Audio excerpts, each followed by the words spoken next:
Okay, and we are live with our second match of the night. This time between DPS and Iron Chest. We saw the match earlier today between Fantastic Four and Zerathai. I mess it up all the time. And Puds. And we saw that that was a 2-1 victory for FFZ. So now the standings at the top are actually getting pretty close to each other. Last time I looked, there are two teams that are now 4-2. And this team that we're watching, DPS, is 3-2. They were in third and fourth place. So if they win, they'll be 4-2. And Iron Chest is not far behind at 2-2. So we're in week 6 out of the 7-week season. We have a lot of games that are making the standings pretty close. But here I am in the booth, joined by Marios and InDefiance, and we are getting here into the champion select between these two teams. Have they started yet? No, they haven't started No, yet. they I haven't. see ours. I expected that by the time I was done with that, it would be started. But no, here we are. InDefiance, of course, has been here many times, many seasons. Marios is new to us. Welcome, welcome. How's everyone Hey. doing? Hello. Doing pretty good. Doing well, doing well. If you're new here, things are gonna be pretty casual, especially if I'm the one that's behind the production. Things are gonna be super scuffed and casual because I'm usually doing multiple teams in the background at the same time, and I don't have the stuff set up as nicely.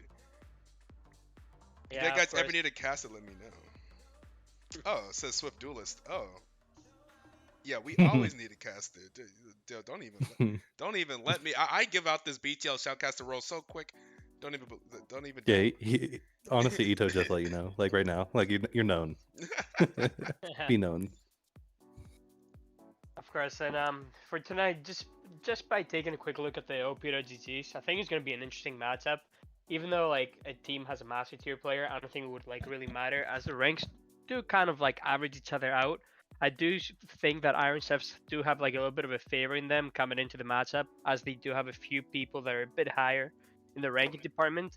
But I feel like if DPS wants to come out with a victory today, they can just play around the top side, play against the Iron Chef's weak link, which is their top lane, from what I'm seeing right here, and try to abuse them. You know, get a gold lead from that and keep it going, where they're able to get a gold lead, take an advantage, use those Rift Heralds, open up the map, and come out with a victory. And just from like looking at everything, I feel like there's a lot of pressure on the Iron Chef mid laner as the highest ranked player in this lobby. What do you guys think about this? See, I would definitely like to see a Victor ban coming out of like DPS, or at least a pick away, because honestly, I really need to go back and see a few more VODs of the season, just because I've been a little bit busy. But I've noticed that basically JS Method hasn't really been playing to, I guess, what his standard probably is. And DPS is definitely no slouch. I've played against Queen Lyre before, and like Cyber David. They're both like really fantastic players. So honestly, Iron Chef is gonna have to really be watching on like their strong sides of the map just to make sure that they're able to like keep up. Because sometimes ranks can be like a little bit deceiving, because usually some people just get like burnt out a little bit, and then like they're not truly at their peak. But then when you get into competitive play, then you'll definitely see like a little bit more spark, or a little bit like a better play from them in general. And I honestly think that this game is going to come down to a duel of the bot lanes. Yeah, and I think you're kind of right about that. Iron Chef's already targeting the DPS bot lane by the Soraka and Tristana ban. It's a bit of two weird bans. The Soraka and Tristana don't match well together in lane, so I'm surprised they didn't just like look to ban like one or the other and try to like pressure the other team into picking one of them and being able to counter it and like start abusing it. And while on the other side, we do have DPS banning away the Tryndamere and Sen and first picking Kale. I'm not sure about that as a first pick. I'm not a big I fan of hate it. I hate it. I hate the first pick Kale. I'm with you. You don't have to mince words there. Like I think Kale is best used as a tank counter pick top. I think that's where she always succeeds, especially when you can see like what type of comp you're going against. Meanwhile, Iron Chefs follow that up with the Sivir Yumi, and Sivir Yumi is a super solid first pickup. Yeah, and I feel like the Kale pick is just way too egotistical. Like, if you can pick it and you know you're gonna scale into the later part of the game and be useful throughout, yeah, go ahead and pick it. You know, but you're Hmm. basically putting your jungler at a disadvantage by picking it, as he won't have a lot of access into the map. Because if that Kale is going into the mid lane, which I think it is, then you're basically screwing your jungler over. He doesn't have anywhere to go. He doesn't have anywhere to skirmish like in the 2v2 scenario until that Kale hits at least level 11, you know? And And This is why I would have liked, and I understand taking away the Shin from the top laner, because like you said, Dippy does seem to be the weak point of Iron Chefs. So the problem I see is like, yes, you ban the Shin to just go ahead and mitigate his impact because you feel like he's not going to have as much of an impact because he's probably going to pick Ornn, maybe a Maokai, something similar to that. So they went ahead and tried to pick Shin there and then ban the Tryndamere because most mid laners, this is an unconventional pick and a very good comfort pick for JS Method. It does feel like a good ban simply because then your mid laner can deal with something more consistent, especially because the Victor takes time to get online. But Victor is also just such a strong pick and scales greatly in the game that I guess if you don't, I mean, they do have the Kale Valve, but like if depending on the top lane matchup or depending on the jungle interference, like it can get like really bad. But I'm assuming they know that the Iron Chef's top laner is probably going to default to a tank. Like I'm expecting to probably see the Ornn, to be honest. Um, but I think the most interesting part about this matchup is probably going to be the jungles and how they interact in the bot lane. Because right now, I do fully favor Lucian Nami into Sivir Yumi, especially because the spell shield doesn't really do as much with how many spells are just being chucked at them and like how much damage there is. And Yumi isn't like the same prolific healer that she used to be. And an Ornn ban from Iron Chefs is a bit weird. I don't think that is a mid Kale. Maybe they're just looking to pick what's called like a different tank that usually gets countered by Ornn, like a more traditional one, like Tam Kent, for example. I feel like that's a go-to for people that usually aren't like too comfortable by picking anything in the top lane, and that's something that I see in Dippy's champion pool. And I kind of I do agree like with that call you. out I because do. go ahead. Go ahead. Sorry. No, you can go ahead. You Oh, can go I ahead. was about to say, like, if they do pick the Tom Kench, like I think a lot of tanks, like this is why it's weird, right? They banned Ornn. I'm pretty sure it's Kale top lane, so I still think the Ornn ban isn't really anything for Iron Chefs. It's kind of weird to me. And then they banned Scion, which is also kind of weird because I feel like that's a pretty decent Kale matchup as well. But I do think Tom Kench is one of those tanks that can actually really take it to Kale because of how good his early game is, and with his gray health as well, that he's allowed to heal it up. And I feel like it helps even up that matchup compared to a lot. But we're going to see the Poppy come in here, which can be flexed either top or jungle, probably jungle. I think the kill might be going into the mid lane. As Cool Really? Liar is the guy that has like a few games in it, from what I'm seeing, Oh, that's and a he's the super ego pick. yeah, exactly. It was like he's basically like saying, "Oh, I'm gonna pick Kale here, let him have the Victor," and I can see where he's coming from. That lane Hmm. can actually be a farm lane, but Victor will have the 7U, and he basically gives the Iron Chef jungler like any freedom. He can go for those early dragons, that early Rift Mm. Herald, especially if they are able to move the Yumi and the Sivir together at 8 minutes in. Go grab that early Rift Herald and be able to capitalize off the fact that the enemy team has a Kale mid. That's Yeah, something see, you I could easily definitely, abuse. I definitely agree with you because like I think one thing that I've always noticed, I guess like in the amateur leagues we played in, is that people don't really normally play towards their prio sometimes or play like about prio. And so I do think the Kale pick is going to make that extremely difficult. Because as far as I know, DPS is going to want to camp like bot lane all the time, like the whole game. They're going to want to camp bot lane, and I think that also having the Poppy is going to help try to prevent that because since she can cancel the dashes from multiple people, from the Lucian, from the Gnar later on, the Sejuani ganks as well. Um, Wait a second. Wait They a lobby second. crash because we were in it for like a little Okay, too okay. long. I was But like, wait a second. Did that lobby just crash? Okay, I was like, yeah, I'm you're not all crazy, good. But right? All right. them blind picking Nard just gives the opportunity for Iron Stuff to pick Malphite, which is completely broken here. Malphite completely counters Kale, completely counters Nard, completely counters Lucian, and even Nami. The only thing I can kind of deal with a Malphite, I think, is going to be the Sejuani, and maybe trying to kite her with the Nami. But yeah, as of right now, I think Iron Chef's team comp is super easy to pull off and looks disgustingly broken compared to DPS's team comp. DPS team comp is a little bit all over the place. They have a strong bot lane, and that will scale decently into the mid game, but then fall off. The same thing for their top lane, and then they're kind of putting all their eggs into their mid laner to scale into the game at 25 minutes in, and just pray that the kill is able to, get through the front line of Iron Chefs. yeah, and that's kind of why I think like the whole pinpoint of where like the DPS comp kind of falls apart, in my opinion, is at least the Kale. Because I think the Kale is what really causes issues with like the thematics of their comp. Because I can see the other four working well together with even just any other control mage in the mid lane. Anybody who can even just like apply a Leandries, or even just somebody who can like shield and apply some distance, like an Azir, even like a Victor and Orianna, things like that. But when you have the Kale, who doesn't really have lane priority, and honestly, Victor can be a little bit more of a lane bully than people expect as well. So there's definitely going to be a lot of push there. So I think, like you said, it gives Poppy such free roam to actually like kind of control like the phases of the map. So DPS is really going to have to be like on point, basically with their warding and their tracking of the jungler, to make sure that like Poppy isn't able to get some of these carries ahead, because because like once these carries get ahead, it's going to be really hard to deal with. But DPS should have like a huge advantage in the early game, just because Gnar should be able to kind of beat up on Malphite as long as he doesn't get Q poked out too much and goes fleet footwork. It's actually Um, an unplayable lane if the Malphite's able to play it correctly. All you have to technically do is go Corrupting Potion with Comet, and it doesn't matter if like Gnar can avoid the Q poke. If the Malphite is able to get one Q off, and even though he gets auto twice in a Gnar Q, for example, and Gnar procs his W, Malphite will still win that trade. Like this is the really OP part about this lane, is that Malphite can keep spamming his Q in the Gnar, as Gnar's health bar is actually super low in the early game, which means like that Malphite, all he needs to do is make sure that he doesn't waste all his Qs. He basically like wants to use his Q every time Comet is up, right?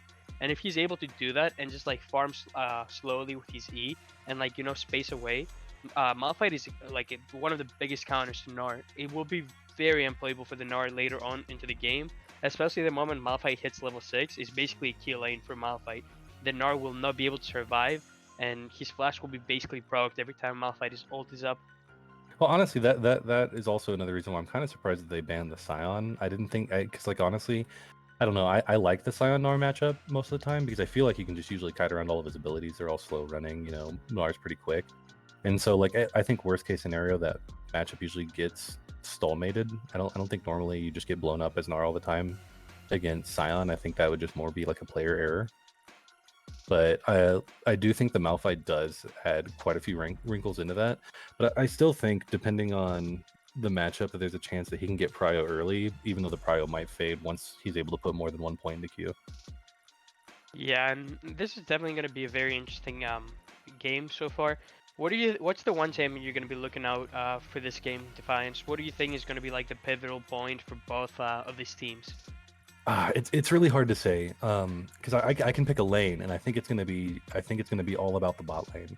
But whether it be Cyber David pushing his advantage, like by playing the stronger early game champion, or the jungle presence from either side, I think that is going to be like really what flips the game. The number one thing I don't like about this Sejuani pick as well is that they don't have they have no melee champs unless the Gnar transforms into Mega Gnar. So the whole thing with Sejuani ganking is usually like you want to gank top lane, for example, because you have a melee top laner that's able, to proc the E stun, and then you're Mhm. able to like lock down the laner. But the fact that he doesn't the Sejuani doesn't have any melee laners unless the Gnar is Mega, it kind of gives her less gank opportunities into the early game until she hits that level 6. Because until she hits that level 6, if Poppy's there, it doesn't matter if it's bot, mid, or top. I think they're going to be able to win the 3v3, 2v2 in any lane for Iron Chefs. As remember, Yuumi does take two summoner spells that are very good for fighting, and all they technically have to do is make sure they just lock down the Lucian. As this is when it doesn't do a lot of damage in the early game, And as soon as they kill the Lucian, it's basically free space for Iron Chefs to keep moving on and try to capitalize on 2 more kills, a double crab even. See, So I don't think that'll happen early. I honestly think Lucian and Nami have enough power in their kits, like without jungle interference, that even with the extra combat summoners, like I think Yuumi and Sivir just need to scale a little bit more. That it's easy to bait out summoners early. So basically, a lot of the times, like they'll be like a summoner or 2 down, just because like they take that one wrong minion.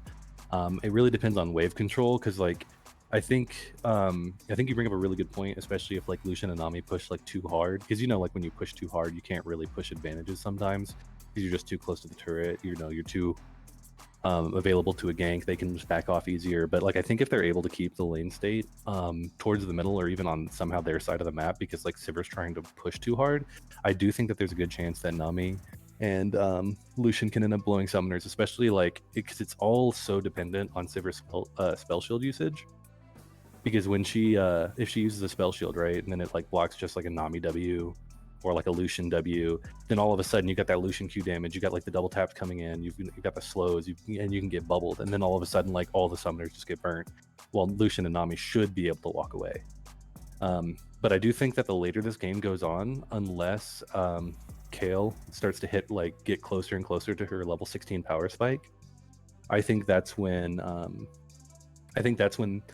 it like the scaling might change. But I do think that Iron Chef's actually drafted a pretty decent comp, and like I think once we start getting to like the second dragon or so, I think we're gonna start seeing their comp come online as long as their bot lane doesn't get like rolled. The second dragon, it depends how early they take them. I think is the third dragon, it's gonna become like a little bit better because the third dragon is usually when Iron Chefs is gonna be able to hit those 2 item power spikes. The second one is usually like the first item power spike, but I feel like Iron Chefs doesn't need those 2 items on at least the Sivir and the Victor if they wouldn't do anything. Unless the Malphite is there, if the Malphite's there, it's technically like super free for them. But the number one thing I want to see from Iron Chefs this game is that they make sure that they get a good reset timer in the bot lane at 8 minutes. The Yuumi is able to just hop on the Poppy, go grab that early Rift Herald, and be able to like use it either bot or mid. You know, if you're able to use it in mid lane, punish the Kale, zone her off a few waves, get the tower down, and push her into his outer tower, then they basically open up the map for free. They're able to move the Poppy and the Yuumi around the whole map, play some dip vision, and be able to play their own game. You know. I actually do like the point you brought up, because like thinking on it more, like even though I do put like a lot of I guess priority on the bot lane of DPS, thinking to the Herald fights, like Sejuani and Kale aren't really going to do like too much, especially like how you said there's no real melees in either of those lanes, even with Gnar in the top lane. So they're going to be like so heavily dependent on having like a Mega Gnar level 6 and doing other stuff. Well, meanwhile, the top lane like execution for Iron Chefs is pretty easy. Like with Malphite, it's very simple. Poppy, it's very simple. Victor, you kind of just blow your abilities. But like with Kale, Sejuani, and Gnar, you're gonna have to go in at the right time. You're gonna have to be at the right health values. They're gonna have to miss position. Like there's so much more that can go wrong on the side of DPS when it comes to the early Herald fights, that honestly I wouldn't mind seeing them pretty much sack the first dragon to then just get the Herald, like you said, open up the map, generate a gold lead, you know, and then just stabilize the game to where like their weaker laners in the beginning are just already starting to scale. I think if I'm Iron Chefs, I don't want to give any of the first objectives. I want to make sure I secure the first 2 dragons.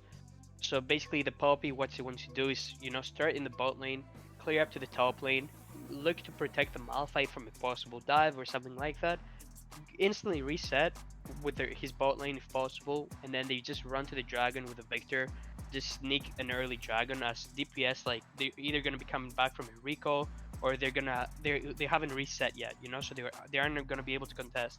If they can get the first dragon like that, then I think the second one is basically theirs to take.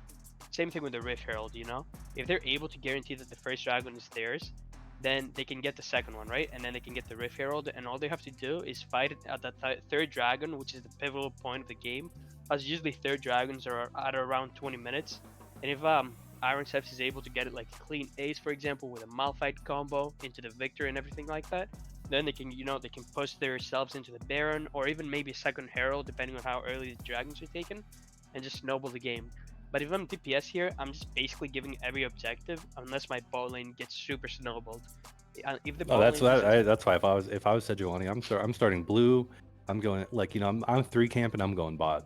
Like I'm immediately going bot lane. It's tough because if you're the Sejuani, you want to path to the bot lane, but your first clear should always be to the Gnar. You want to make sure you protect the Gnar, because if the Gnar does get poked out and it gets pushed under tower, Poppy, the moment she's able to dive like top lane, the Gnar's lane is over, you know? Because if say they crash a huge wave top, they dive the Gnar, that Gnar is done for the game. Because Poppy counters his jump, can just push him onto a wall, or say he pushes too far, Sejuani needs to be there to cover him. If Sejuani isn't there, that guy's lane is basically done for, as you're never going to be able to fight the Malphite. He's going to be way too tanky and he's going to like just poke you out. But then at that point, as a Poppy, wouldn't you want to path towards bottom lane sooner? Because if you path towards bottom lane and you're not expecting the Sejuani to just guard the Gnar, wouldn't you want to path to bot lane and then try to get like a earlier advantage, maybe blow some summoners? Usually you want to just make sure that you just follow the enemy jungler, you know? you want to like make sure that you like mirror the jungler and make sure that you cover the lane that both junglers go to. Is the game stuck for both of you guys right now, or Yeah, they the team's probably paused already, paused like during the game, like the start. I know in a few other seasons this has just been a bug though. So, but yeah, I think it's probably a pause. Give it a bit, or if you guys Normally, I at least get to see the map. Oh, if you guys just click the timeline, it actually will fix. So I just went to 5. all right. Yeah, let's go to 5, and then let me know when you guys are on 5. We can start it and go.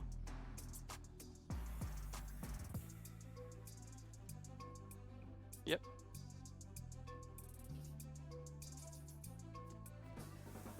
7, 8, 8, 9. 9. Yep, we're Alright. good.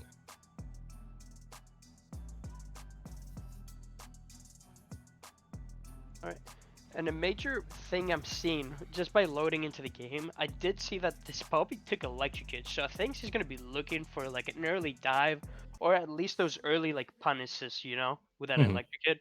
She might want to make sure that she like maybe looks for a dive on the kale if she gets chunked out, or the thing I was talking about earlier, maybe like if they can dive the Gnar in a huge wave and be able to punish him, that's gonna be very huge.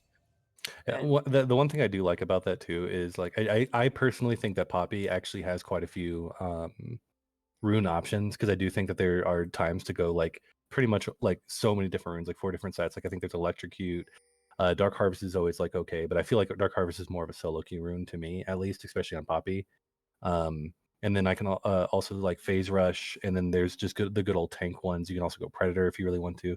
But I like the Electrocute because, like you said, the Electrocute is so much better early than Dark Harvest. And like if you can get an early gank or two off with like Electrocute, that damage can be the difference easily. yeah, and another major thing I'm noticing right now is that the side of DPS did not take exhaust this game, so it is going to be very tough if this Pulpy, gets like ahead early game and is able to just dash into the Lucian and the Nami. They're not going to be able to play the game, and I'm not a big fan of Lucian taking cleanse, as the only thing he can technically cleanse is the Pulpy stun, the Victor W or the Yumi R. He's not able to cleanse any knockups or anything like that. So I would have rather just seen an exhaust, or even seen Lucian's take ignite with first strike, and then the Nami takes heal. He could have Mhm. also done that if they wanted to like power spike like a little bit earlier into the game. Yeah, I completely agree with you. I guess that there's like I guess there's like the whole maybe he can cleanse like the exhaust ignite to continue doing damage. Maybe that was like the thought process behind it. But like it also seems like if you don't get a good cleanse off, like you don't really have like the same type of combat summoners that the enemy has. And when you're already trying to play like a lane dominant lane, you do, especially against a Yumi who has extra combat summoners, you don't really want to put yourself in that hole. Yeah, and another major thing I'm noticing is that this Kale did Oh, start with a Doran's blade and not a Doran's shield. We can already very see that disrespectful. he's getting some horrible trades into the mid lane. I You think yeah, that's why I just don't like. I don't know. I don't really like Kale Mid at all. I think she is definitely kind of like ego picking this matchup, but I do think that that's like the fun thing about like BTL being best of threes is that you can do like kind of like the ego picks and then these things, and you can like learn from them, because like a lot of teams who are especially struggling to get the wins or need to like kind of like go up on the table a bit, right? Will be playing um their better champions, their better strategies in game one, so you can generally learn from them. And we see like the damage of Lucian already coming in hot, just poking out like Sivir completely. Yeah, the Saber like just needs to give up a few CS. It's not worth your health bar. Just the wave is coming into you. There's no reason for you to Hmm. do anything. And I see this Malphite isn't doing like the correct thing. He's using his Q when the comet isn't up, which is a horrible thing to do. You want to make People really sure that underestimate the comment damage yeah, always.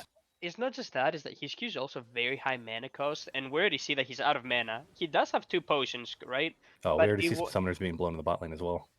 Oh yeah, the Yumi did not use the heal, which is a big thing for them. And Hmm. the Sejuani is topside, so they're in a safe position at the moment. There isn't anything they have to worry about.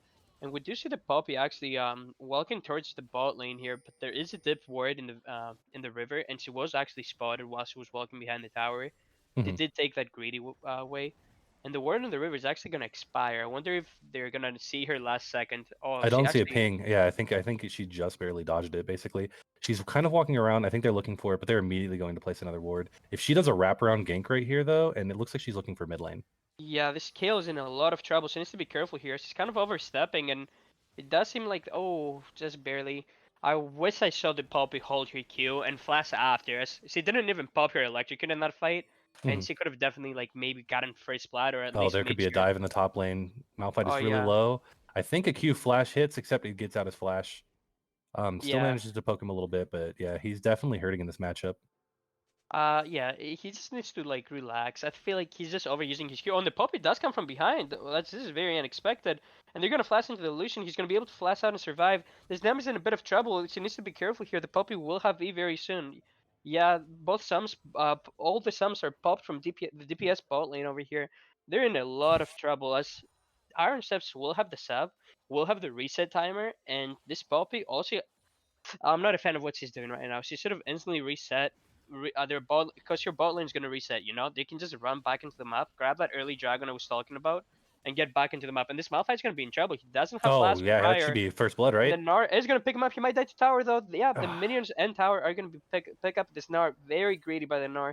He did also go Scene, which I'm not a big fan of. And this is why he just griefed the Gnar's lane. yeah, This lane was freezing, like yeah. pushing into the Gnar.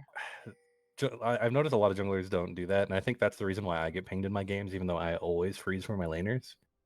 Yeah, that So that was definitely a bit of a grief too, and I agree. I do not like the Sheen early, personally. I think like the biggest way you win these melee matchups is basically by abusing the mobility. So like especially if you're running Trinity, you just grab the what is the axe called? Well, it's like the speed axe, basically like the I old know. phage more or less. I play top lane and I don't even know what the item's called myself. Don't worry. I know exactly which one you're talking about.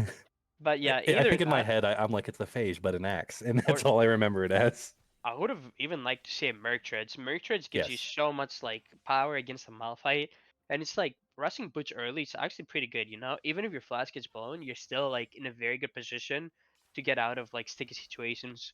And the Poppy does seem like she's pathing bot here. If I'm the DPS bot lane, I just want to shove that wave and instantly reset. If they do overstep here, they could be in a lot of trouble. And this That's is why what I think one other thing that they could do as well is like Sejuani after the red buff. If they like beta like lane gank and then counter gank, Sivir did burn pretty much everything. So all that's left is the heal on the side of them. And I do think that with the ignite back up, that they can outburst basically in a 3v3, and that could lead to them getting an early dragon. Yeah, and DPS needs to be very careful here. Iron Stuff can start up the dragon whenever they want, as the kills has no HP and no flash. So they can never walk into the fight. All she can do is maybe like use an ultimate and then just run out as soon as possible. Oh yeah, And the she's gonna Poppy take so long to go online, especially with the build she's going for as well. Yeah, and the Poppy, I'm not sure what she's doing here. You either want to start the dragon or just help your bot lane get the 7 and have them come with you. So they're kind of wasting time right here. They should just like, they need to be very decisive about their plays as they want to make sure that they snowball as soon as possible. And this Nari needs to be very careful here. The Malphite does have ult. Like all the Malphite has to do is get 2 more Qs and an ult in, and that's basically a solo kill. We do see the Sejuani being wrapped around here. A 3v3 is going to be coming down here. They need to be very careful. Lucian and Nami do have no summer spells. Oh, and They're the going Yumi to got summon popped out of the very up. W. Yeah, the Yumi does have heal. The Sejuani's going to keep chasing. You need to help the Lucian out. The Nami's going to get picked up. She's 1 HP. And the Uh, Lucian's in a lot of trouble. The Sejuani just hit 6 and barely. Ooh. That there was just Poppy too much lack of focus there. yeah, they're very split. They need to just have a single target, focus. They aren't calling out who they're focusing, and we see the Sejuani chasing for the Yumi, then Ami fighting the Yumi and Sivir by herself, and the Lucian Bane on the side with the Poppy. They need to make sure that they either peel for the Lucian or chase the same target. What they're doing right now is just hurting them, and maybe it's a I lack of think one thing, communication. and then one thing I think that definitely hurt them as well. I actually she probably just picked it up, but I don't. I yeah, she definitely just picked it up. I don't like the early Oblivion Orb on Nami. I think people are so used to how Yumi used to be, basically, that where Oh oh, wait, she's we do actually see just an getting started, all-in correct? coming in here. I think she is gonna get picked up. Her W is gonna be up in a second, I believe. Ooh, just barely doesn't get it, and the And Yumi that will be able to pick up the kill. And see, that's another reason why I don't like the Oblivion Orb, because it doesn't really do much for you early on. And like what I was getting at earlier is that Yumi's heals actually aren't, in my opinion, like the focal point of her anymore. It's basically like kind of like a part of her kit. She like keeps you safe, gives you shields, yes, but she's definitely much more damage oriented than she's been in the past, and she's not able to spam her heals like she used to be. So we'll probably see her going into either like a Ludens or like an Everfrost. Yeah, and we do see Popa coming into the mid lane here. The Kale Flash isn't up yet, and no, they're not going to be able to pop anything. They need to be careful here. Sejuani's coming from the side.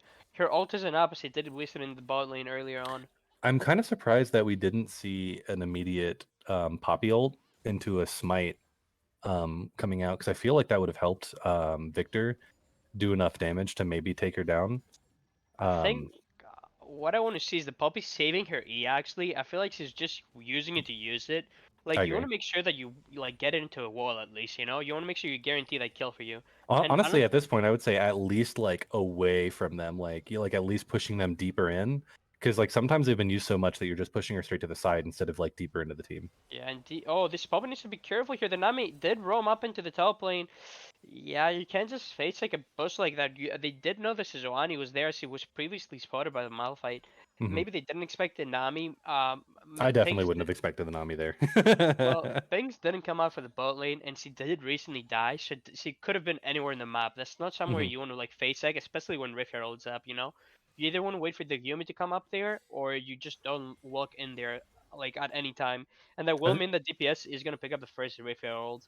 Yeah, and then they're going to react by going like immediately to Dragon, which is a smart call. But losing the Rift Herald like that and like losing their life, like they should be thankful that it like landed on Nami, um, rather than anywhere else. But it might even help stabilize the bot lane a little bit, just having those buffs on her as long as she doesn't die Yeah. with them. Sejuani does have ult here. The Victor needs to be very careful. She could always pop it from the bush and get a free summoner spell or a kill even. This Nami Nami playing a needs to be little too careful. aggressive. Yeah, she's gonna get jumped on. The Sivir could flash after her for the Yuumi ult, but she won't. She's gonna decide to hold on to it and just take the flash summoner spell for free. And the Iron Steps spot lane is to reset as soon as possible right now. They have no mana, and the wave is pushing into them. Like, there's no reason for them to just walk back to lane without mana. The Lucian can always just ult at them here and maybe kill him. Yeah, they're gonna look to go for the all in over here. This Nami needs to be very, Yep, seeing very. Clanny cleanse that, and the calling is a little bit wide, but this should be a free Sivir kill followed by a free Nami kill. I hope they give this to the Lucian, but you never know with Ignite. Yeah, like I said, you have no mana. You had to reset there. Like, the Lucian was slow pushing the wave into you. There's no reason to walk back into the lane.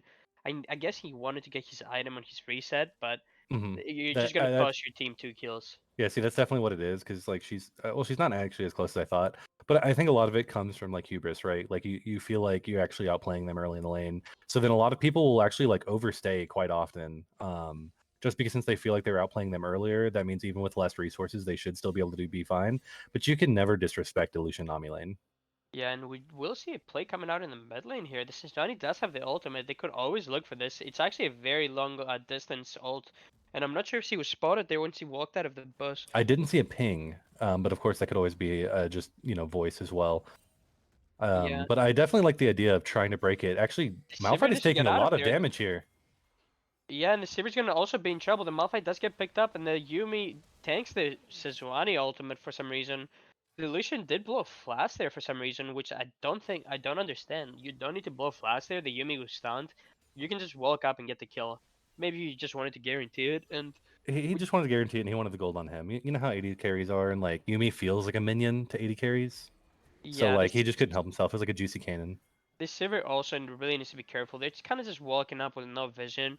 Like, you need to respect the fact that the enemy team does have a support that can roam early without his jungler. So you can just walk up at any point of the game without like any information. You put yourself in a vulnerable spot, and we do see that DPS is able to capitalize on that and pick up the first tower here. Hmm. And even though Kale has missed a lot of minions like in her mid wave, she has managed to at least. Oh my god. Oh wow, this Sivir is actually winning the 2v3. She will be stunned, but I think she's gonna pick up the Nami kill before she dies. The Yumi heals are coming in. This could be very doable. The shield's gonna come back through. And this is Wani. Wow, I'm surprised they won this 2v3. I'm not even sure what's happening, and we do see some BM come out. Do you think this was an overstay or a misplay? I'm not I didn't sure. expect that to happen. It seems I think like I think it was definitely an overstay. I think like Lucian probably had pretty low mana, already kind of like low health from the earlier in the trade, because I'm yeah, pretty sure he had low mana when he flashed in. the Nami was channeling her recall, and Sejuani was trying to walk back to her jungle, but the Lucian just kind of walked like up to the Yuumi ult and was forced to like be like to bait his team back forward, and that means that Iron Steps will pick up the tower as well, but they won't get those plates as they did kill it after So they 14 definitely just minutes. got themselves back into the game. Yeah, and And this Kale's in a lot of trouble. She still has the ult and flash, but yeah, she will be forced out of lane. And this Malphite's having a bit of trouble up in the top lane. I yeah, think the he Kale kind of is screwed himself definitely over. definitely struggling, but like the big thing about Kale is like honestly levels are king, even though yes, you do need items, but like once you hit that level 16 power spike, you become so much stronger that like kind of almost the items feel like they come naturally, especially if the game lasts long enough for you to get to 16. And then if they give her like the side waves as well, I think that'll help her become more and more relevant. Yeah. Especially with the bot lane cracked, I would honestly, especially if whenever they push that bot lane, I would start sending her into the side lane. Oh, the flash coming in from Poppy, but she just barely doesn't get the stun. And I just want to point something out that I found very disturbing. Like, I know this Malphite is definitely the weakest link for this team, but when you're taking Comet, that means you're taking Time Wrap Tonic and maybe Magical Footwear, and he did sell his Corrupting Pot. You're basically making one of your runes useless. You want to make sure that you hold on to those potions for as long as possible, or Mhm. until there's like a pivotal game where you can like sell it and get it like a huge power spike item. Otherwise, you want to just hold on to those potions. It gives you movement speed, gives you great sustain, and it Yeah, I gives you that completely agree. survivability. I don't think he really bought anything too that would make up for it, and especially having like the time work tonic, like just having the immediate like health gain, the movement speed. It's like even though the rune has been heavily nerfed, it still is like once you run it, like it's so important to go ahead and keep it into your system as long as possible, until like you either like you said need a pink ward, you need a very key item completion. We still don't even see a completed mythic. Like the only item completed is the merc treads.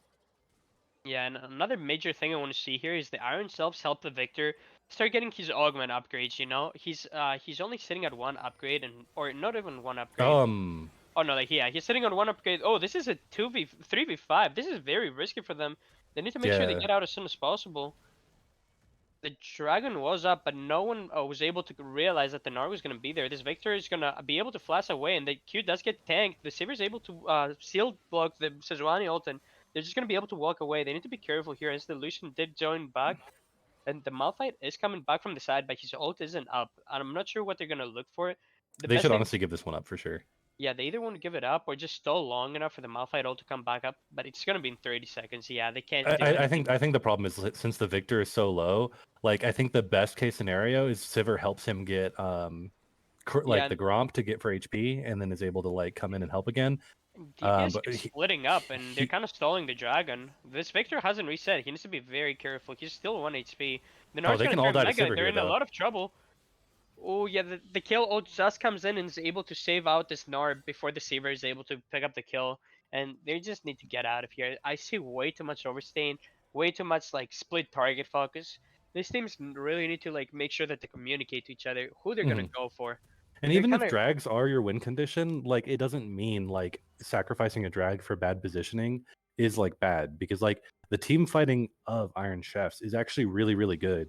So if you just happen to find yourself into a bad position, you can wait for the third, the third, fourth, and fifth dragon. It's fine.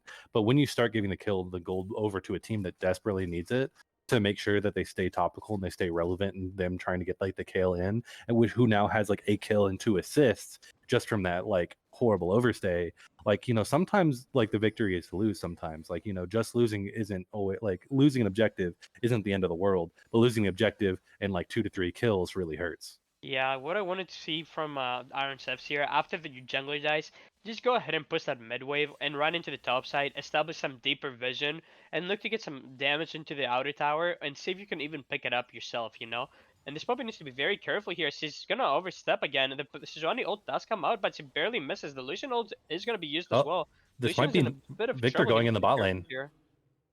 Oh yeah, the Victor does almost pick up the Gnar in return, but he's not gonna be able to. And this top fight will mean that they're able to just get the Rift Herald for free. Iron Sips really needs to get their like Oh wow, straight to her wolves. Sejuani is thankful. yeah, Iron Sips really needs to get their macro together. As of right now, they're kind of like everyone's doing their own thing. They aren't communicating like a team. This feels more like of a solo queue game. Yeah, I Like, definitely agree. I'm surprised. It definitely feels like there's like a lot of lack of communication, or maybe even just disrespect from the side of like either both teams, where they're like, well, yeah, sure, but like maybe this team just isn't as good as us, so we can just keep pushing advantages and we'll eventually like win out. Like maybe that's what one of these teams are thinking. I'm not sure. But there is definitely like a lot of disrespect, and the problem is like with the lane, like the state of this game and how it's went. I don't think anyone can match Gnar in the side lanes anymore. yeah, exactly. So I think you kind of want to just end a ramen at this point of your iron Hmm. steps. You do have the easier comp to pull off. Just look to just jump on top of the solution.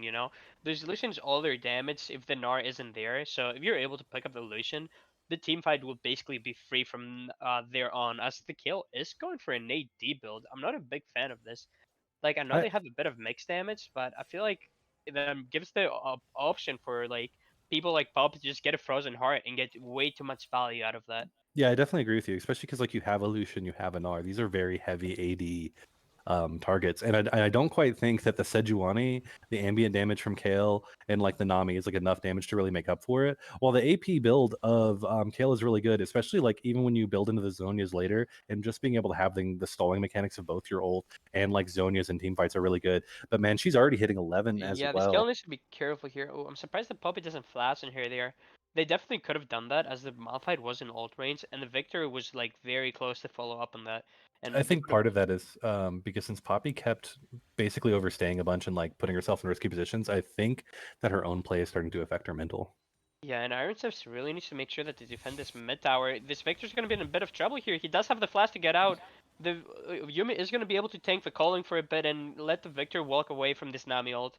And Iron Steps could look for a re-engage here as two of major ults, or three major ults from DPS are down right now. DPS really needs to be careful here and just walk away. They don't need to overstay.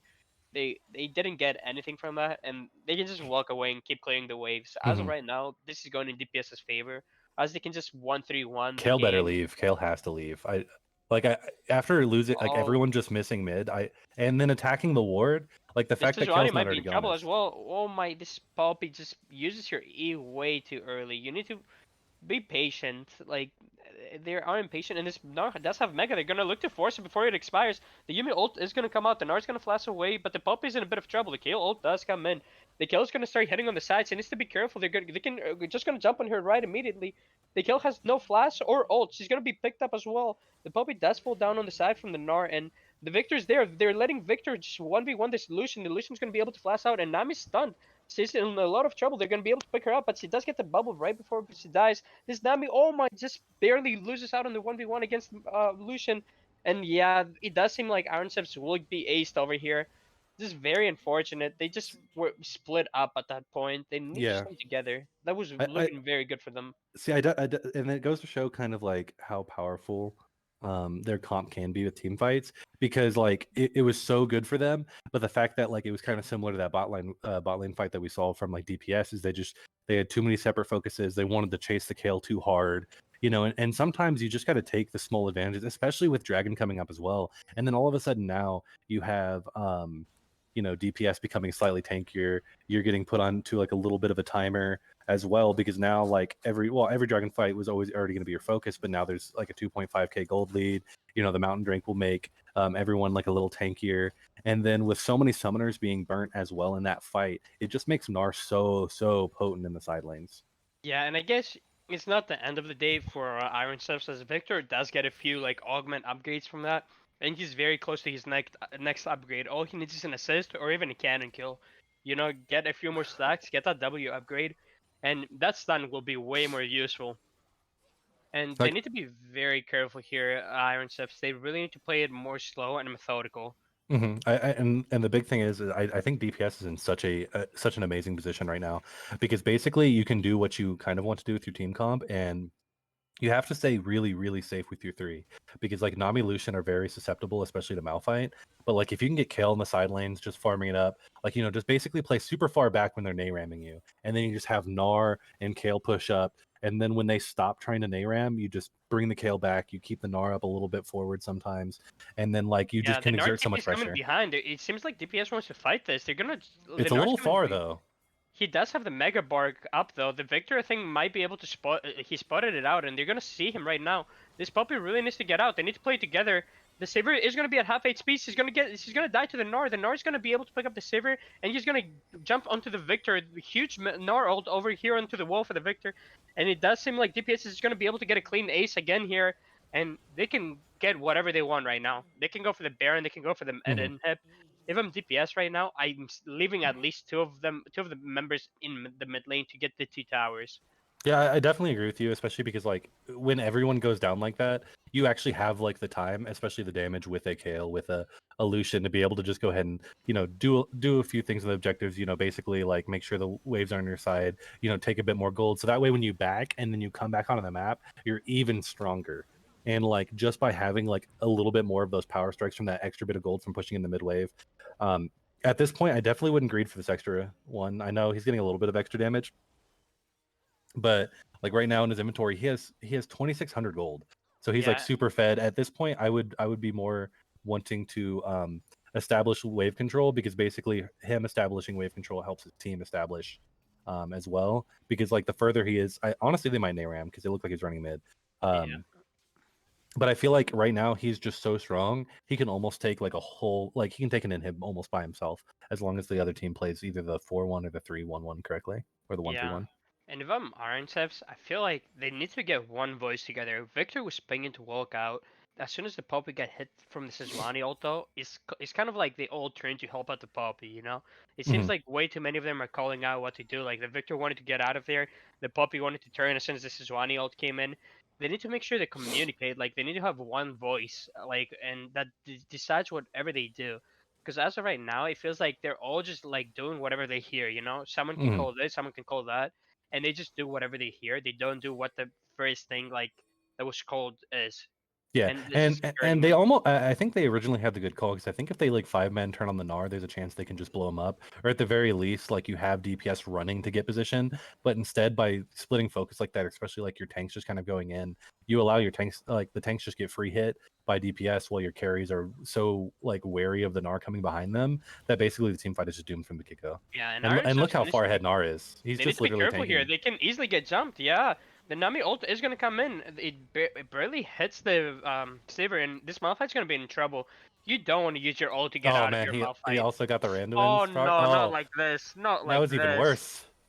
At that It's point, use your ult to get out. Oh, my Iron Steps is gonna be in a lot of trouble. Yeah, they're all gonna die here. They need to just walk out and stall the game for as long as possible. I honestly think it's impossible at this point. And give this inhib tower. There's no reason for you to stay. And this Victor's fighting by himself. This Sivir, I don't think is realizing anything. Yeah, Oh, and they now the aren't flank with the communicating at Meganar as all. well. At this And point, that was like her only hope. But like, so with everyone down and a huge wave coming into top, they can just end this game as long as they're not like too greedy about the kills. yeah, It seems like instead they're just doing that. Lucian's like, "I'm Grace Greed anyway. Please end the game, please." yeah, and this game will be just over right here. And I feel bad for the scales. He was forced to use that ult, but yeah, I think it's just very undecisive from the side of Iron Chefs. They aren't communicating well. I feel like all of them are just calling like their own shots. They just need to have one voice, you know. They Hmm. need to make sure that as soon as they get into game two, they like tell each other, all right, we're gonna do whatever the victor says. We're gonna do whatever the Poppy says. They need to be able to like communicate with each other and be able to decide what everyone's gonna do. They're And not not on the only same that, page, and it's hurting them. but it felt like there wasn't even like really a game plan. Plus, like these are the picks we think will work. These are like kind of what we want to do. Because like when I was watching it, and I'm sure you agree, it seemed like the Poppy was kind of indecisive and didn't really know what she wanted to do a lot of the times. Like she kind of knew she wanted to go bot, but that was like about it. Um, and then after that, she got just spamming ganking mid. I don't know if that was just because like, oh, gank mid because it's my highest elo player and like Kale is weak, which is fine, because it was close to working out quite a few times, just not enough patience on some of the E's and whatnot.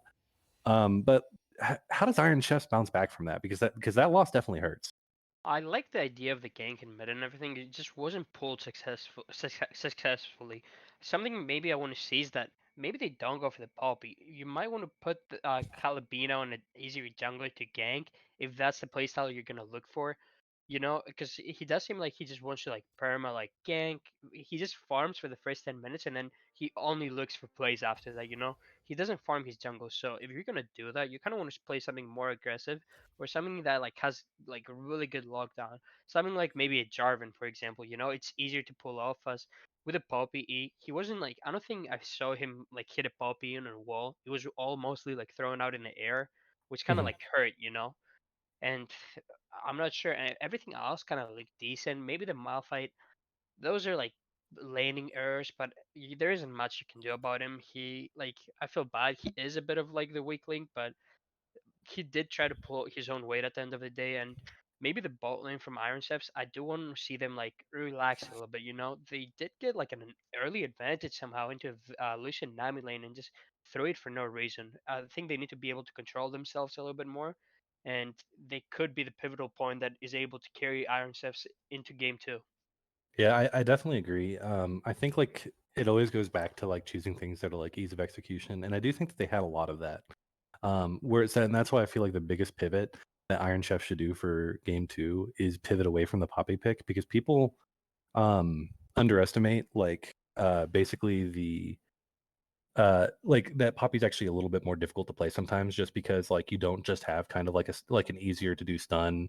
It's not as straightforward. You always have to look for like certain angles. It's always about like positioning and stuff like that.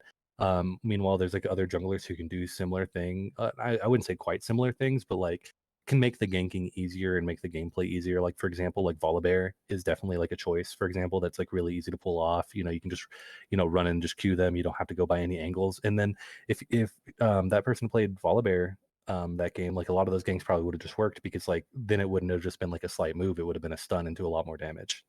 Yeah, or also if they would like, they could just like play something that's like, they could pick the Poppy again if he does want to ego check. But if he does decide to do that, he needs to make sure that he's more patient on that Poppy, you know. Hmm. And instead of taking an electric hit, he did do the least damage in that game. Like everyone did more damage than him, the Yumi, the Malphite even. Go for something like the Predator if you're gonna look for those ganks early into the game, you know.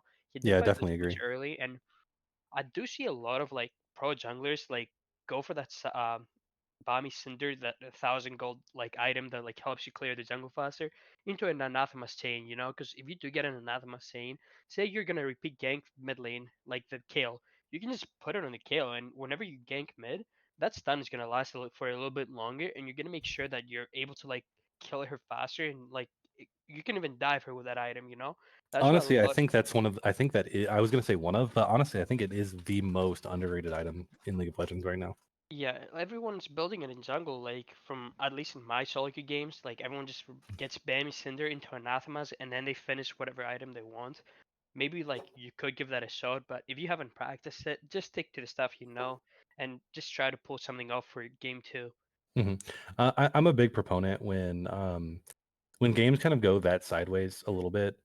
uh I like and it kind of feels that bad in the jungle where it feels like you had a lot of options but none of it really like came through, like the ganks just happened to not work out, like your damage is low even though you took electrocute.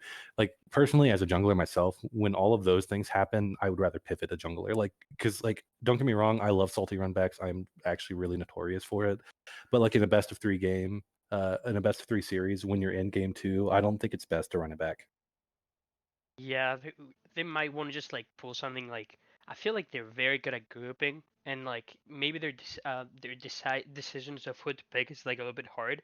So maybe they can actually go for like a Malphite top, or not Malphite, a Maokai top that's kind of easy into like a Renata, and like try to get a wombo combo team comp kind of going, Mhm. like Jarvan, Maokai, Renata, something like that, that they're And able to Maokai like. can also jungle as well. Like he's really good in the jungle right now, and I think he's pretty easy uh to use in general. And then you can also just take the Sejuani as well because that will help like the draft in a way. Is like you're taking a pick that they obviously want to use. Sejuani definitely has like skill shots and there's patience to it, but it's a lot more straightforward than taking an angle to make sure they wall bang. Yeah, and Oh, I let's didn't know see. you can use the same turning code. Yeah, that's usually how they do it. And game two, Jeff, hasn't started yet, but do you think the Iron Steps are gonna look to ban something away from DPS that they had trouble with game one? Is there like I think you something get rid of I think you get rid of the Gnar, for sure. Gnar? Uh, yeah, because like in game one, they definitely banned like a lot of the 80 carries and stuff like that. Like the Soraka, got rid of the Twitch, got rid of the Trist. But like I think that depending on the champions you expect coming from top, it seemed like It is a uh different top laner actually right now. Last game it was someone else. Right now it's Mizaya. which means they're gonna have 3 bans now instead of 2. Last game it Okay. was a different top laner, The so E sub, maybe yeah. yeah.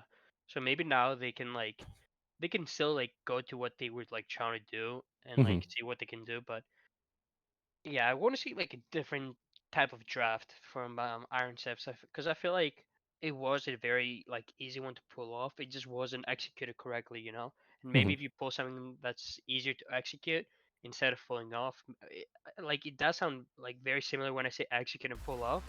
But I feel like executing a draft is a little bit harder than pulling it off, you know.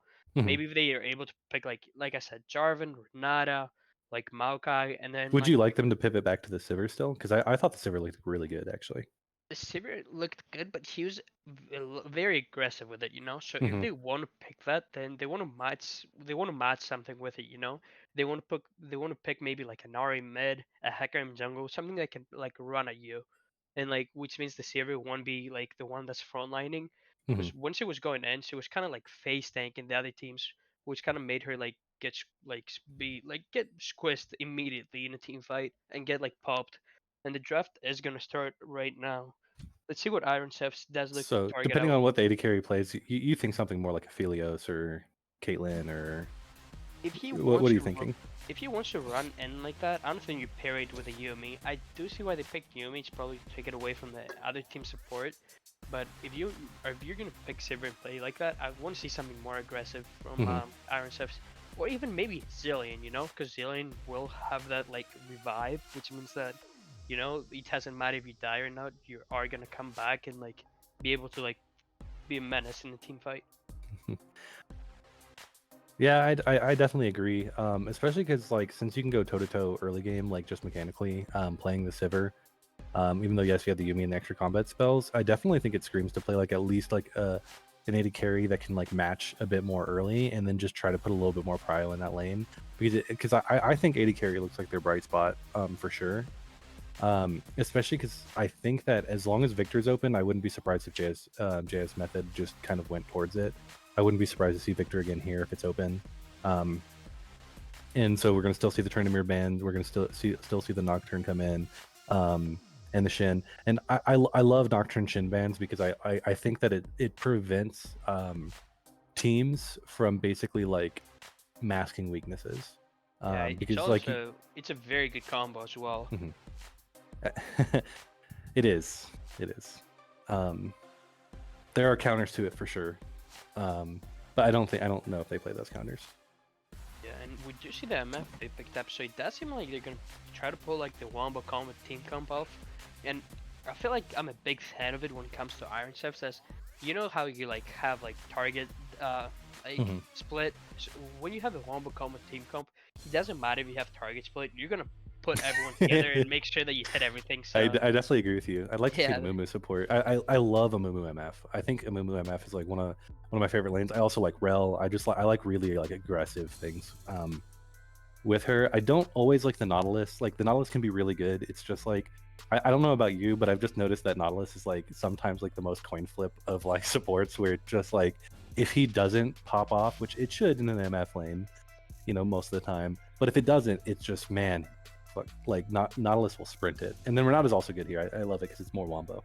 yeah, and I'm not a big fan of the Aatrox. I guess if you're trying to like bully Dippy in the early game, yeah, go ahead and pick it. But I haven't seen a lot of like NA amateur players be able to pull it off in a team fight Hmm. environment, you know?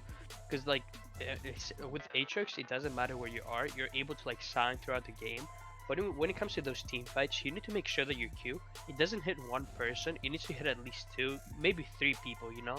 Because that's the only way you're useful in a team fight. As everyone, the moment they see Aatrox, they all will either run away from you or they will all jump on top of you and make sure that they like kill you immediately, which makes it Hmm. impossible for him. And I'm I a think big fan part of of it his is because tattoo. of I think a big part of it is because of the Yumi.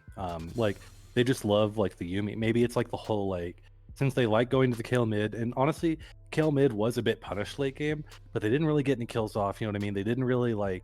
There's nothing to make her really pivot away from the pick because if she plays kill mid, she's probably used to that happening. Like she's just like whatever. I don't really care. Like I'm playing Kale. Meet me at 16.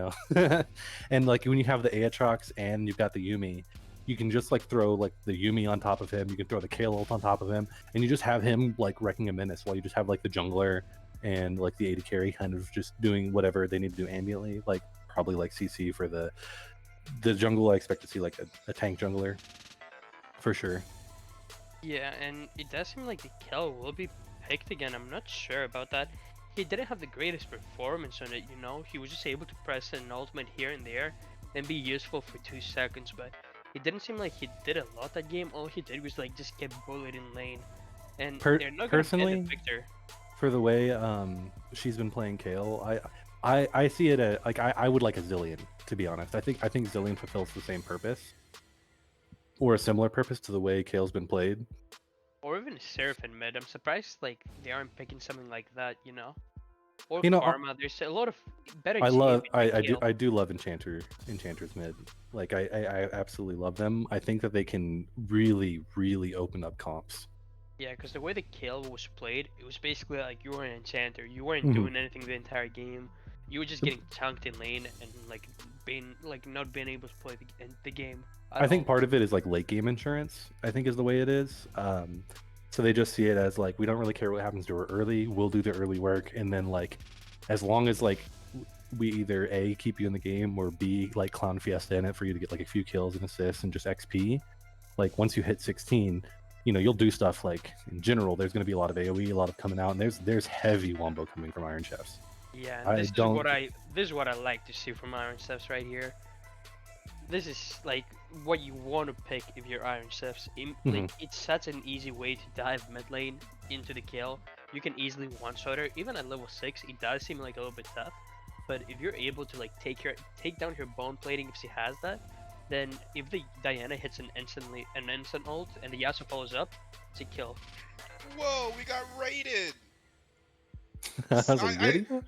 I'm sitting back and I like looked at my other game like, why do we have 50 viewers? Risen Esports 2 with the rating with the party of 44. Thank you so much. Who was responsible for who at Risen with who did it? Who did it? Give me a name. Give me a name to DM. Risen Love, Risen Ray, Tiny Rail. I love the people over at Risen, always doing such a great job. Me, Matt Laptop. You came and followed earlier. Awesome. Thank you. Appreciate it so much. Any Etoe Boy fans? Oh my goodness. Yeah, big shout out to Risen. Great league, great people. Love Risen. So, Marius, when you look at these two comps, give me a percentage for each side. Because I honestly, for me, like, I've realized that I don't like just saying, like, oh, I think this side's going to win over this one. I like giving percentages.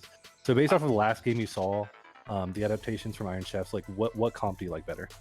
I like what Iron Chefs did here. I think they have a 90% chance of winning this game. Just because from what I saw last game, I feel like DPS will overstay a lot. And with their team comp, if they overstay a lot, they're going to get punished way easier than last game, you know? Last game, it was way easier for them to get out, escape, and make sure that, you know, they are able to, like, capitalize on random stuff. But this game, it's going to be way tougher for them, you know? You are playing Jhin, you are playing Yumi. Like, you're very vulnerable into the early game as well. And the Renata, I feel like, can be a very, like, pivotal pick in this game. And I'm not sure why they picked the Sejuani before the Jhin, as you know Iron Chef's bot lane. Why are you like counter picking AD carry? Just give your jungler the counter pick. Give them some more time to decide. Yeah, because if they did pick the Jhin earlier and they saw Diana Yasuo, then their jungler could have picked like a counter ganking jungler. You know, he could have picked like a Hecarim, a Gragas to disturb they like engage. Funny enough, I kind of would have liked a Poppy here a little bit. Yeah, or even like... exactly. Because I think the problem with Sejuani and like even Aatrox, like you said in this game, is I think even if DPS gets ahead, right, and you've got like the Aatrox and Sejuani in the front line, like even if Set's behind, all he has to do is like ult one of them away into the rest of everyone else, and then everybody on Iron Chefs just press R. Yeah. And that's what I think really helps like Iron Chefs as well, is like, you know, with Poppy you have to get like angles, you have to do these other things. With Diana you can just ER and then Yasuo can immediately ult. It also adds so much more like lane priority kill pressure in the mid lane as well. Like a lot of those times when Kale was over pushing, you know, and she just barely got out like so many times, I do not think that'll happen with the Diana Yasuo comp.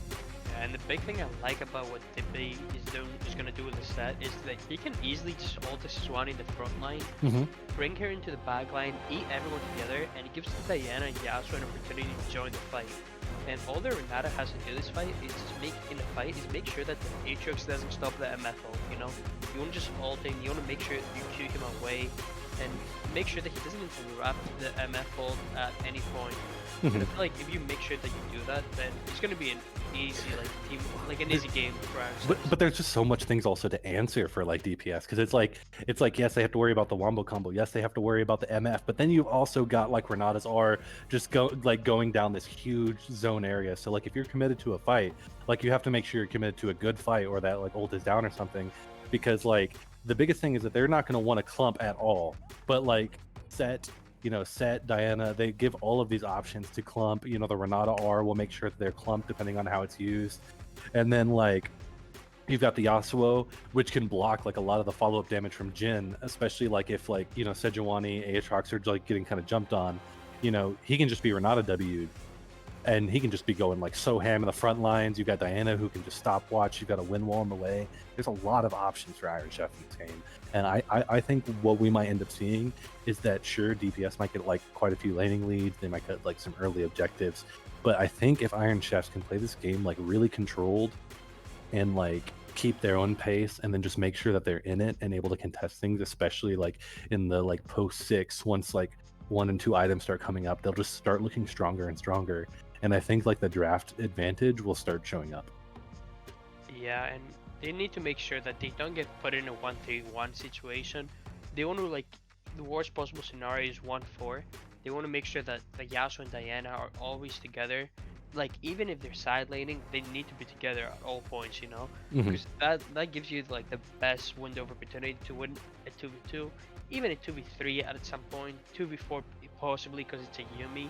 And if they make sure that they play together good, they can easily carry their team to victory. I really want to make sure. I would really want to see that this Diana and Yasuo make sure that they work together way more efficiently than they did last game, and are able to pull off like a better game for Iron Sense. And they need a heavy focus on Dragon, because like that, like you said, like they can have the split push and stuff like that, which can be very lethal into their team comp. But like if they're able to start stacking any amount of dragons, it's going to be up to DPS to start answering those. Yeah, and I really want to see what Mizaya will be able to do with the Aatrox this game, as it was a different top laner last game with the Gnar, and I feel like the Gnar kind of like 1v9 the game a little bit. You know, he was like he was flanking, he was getting those ultimates, he was able to kill the Sivir in the team fights most of the time, or the Victor, which were the carries. You know, if Mizaya is able to do that this game as well on the Aatrox, then I do see a world where DPS can actually win. You know, if the Aatrox is very fed, then Iron Steps will never be able to walk up and pull off their one. Well, see, that's why I think the set is so important, because I think the set can, even if Aatrox gets super fed, if set just gets that one really good R into Wombo, like all the shutdown bounties, if that's the case, you know what I mean, all the shutdown bounties, all that kind of stuff, I think it's going to make the game a lot harder for Aatrox. Yeah, that's why this Aatrox needs to make sure that he spaces correctly and is able to do what the previous top laner did last game. If he's able to do that, then I do see a world where DPS can take game 2. But as of right now, like I said, I think Iron Steps has like a 90% chance of winning, just based off their team comp and being able to pull it off super easily compared to the DPS team comp. And you definitely agree with me that usually like one of the biggest things, like when it comes to like especially amateur tourneys, especially in like a point by league like this, like what generally is like the biggest signifier on like what team is going to win is if their comp has like the ease of use. You know what I mean? Like the easier their team comp is able to execute, ease of execution is what I was looking for. Like if they're like the easier it is to see the ease of execution, and like as long as you know that they're not going to get utterly slammed in lane, which is definitely some question marks coming into this game, I think is like usually the biggest telltale sign of like who's going to win the game. Yeah, and I feel like you do like spot the difference like as you go on.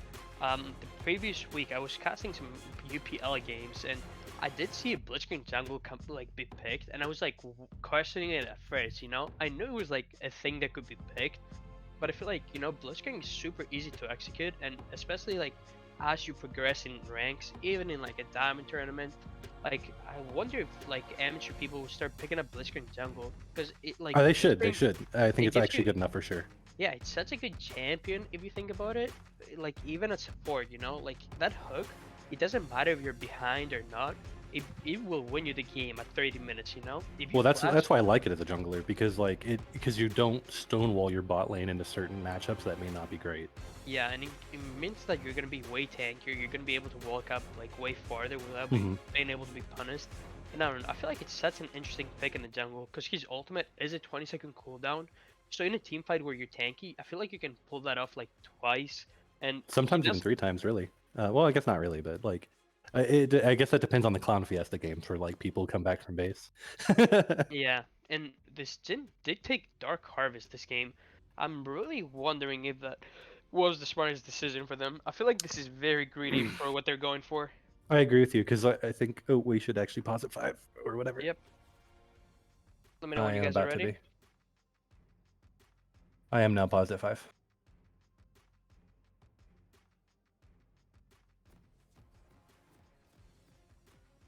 Yep. And one thing I like to do, guys, if you press Control Shift Z, you can actually start scrolling away from the map and like be able to get a wider view. I don't think you have to do shift anymore. I think it's just It's Control Z now. oh, is it? No, it's Control Shift Z. Okay. Honestly, funny enough, it's because I modded my client to only do it with Control Z then forever ago, but I think before they officially added it. So I can just do it with Control Z, I guess. Yeah, I So I'm really want to confused. see if they're able to like capitalize on the fact that this time the Yumi's on the other team. It's on the DPS side. Is this Renata gonna be able to like roam and be able to pick up that early herald? Is he gonna be able to roam, help the Yasuo lane out to be able to punish this kill even more? And another thing we're seeing here, the kill keeps starting with Deep Blade instead of D Sealed.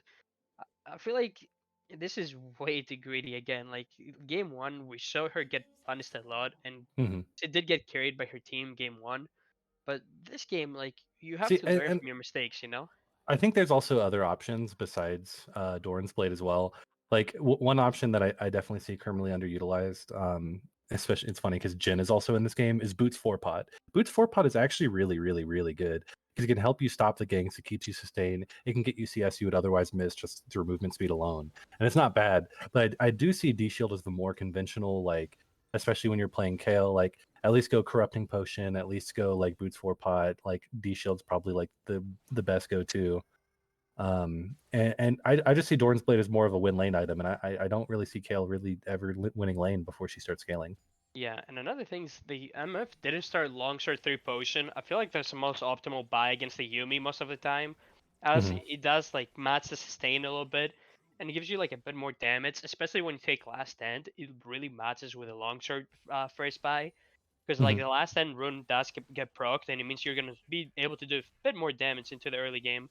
And Yeah, we already see the top lane matchup actually going pretty decent for DP as well. yeah, he definitely looks a little bit more comfortable in the set so far, but it is only level 2, so since he's got the wave push, it's hard to say that if it's just the wave push level advantage. But yeah, I agree with you. I would have liked to see a longsword refill potion for me, and that is a lot of damage coming out of that Dark Harvest. Yeah, he needs to be very careful, and this Yasuo is gonna try to get some trades here. This Yasuo needs to be very careful. He didn't start deep sealed himself, and he is taking trades into a minion wave. You know, he needs to Hmm. be very careful here. And Renata doesn't have flash. He needs to Whew. be careful here. I So if think he just Vernata got hit by that W. That actually could have been an easy kill. if yeah, especially if the Jin just has a fourth sword ready, he can easily flash Q fourth sword and be able to pick up the kill. Hmm. And Especially with no heal in the bot lane. yeah, this Iron Steps bot lane really needs to wait for level 3. Make sure that the Renata gets a W going. Make sure that like if they go in, worst comes to worst, they're able to survive the all in until and like have a chance to like turn it around, you know? Hmm. And this killer really needs to be careful here. Oh, this is is gonna be going for a gank here in the top lane. She might be spotted in the ward. I wonder if Diana's gonna instantly react and run straight top. No, she did not walk through the vision, so it does seem like she still wants to look for this. Dippy needs to be very careful.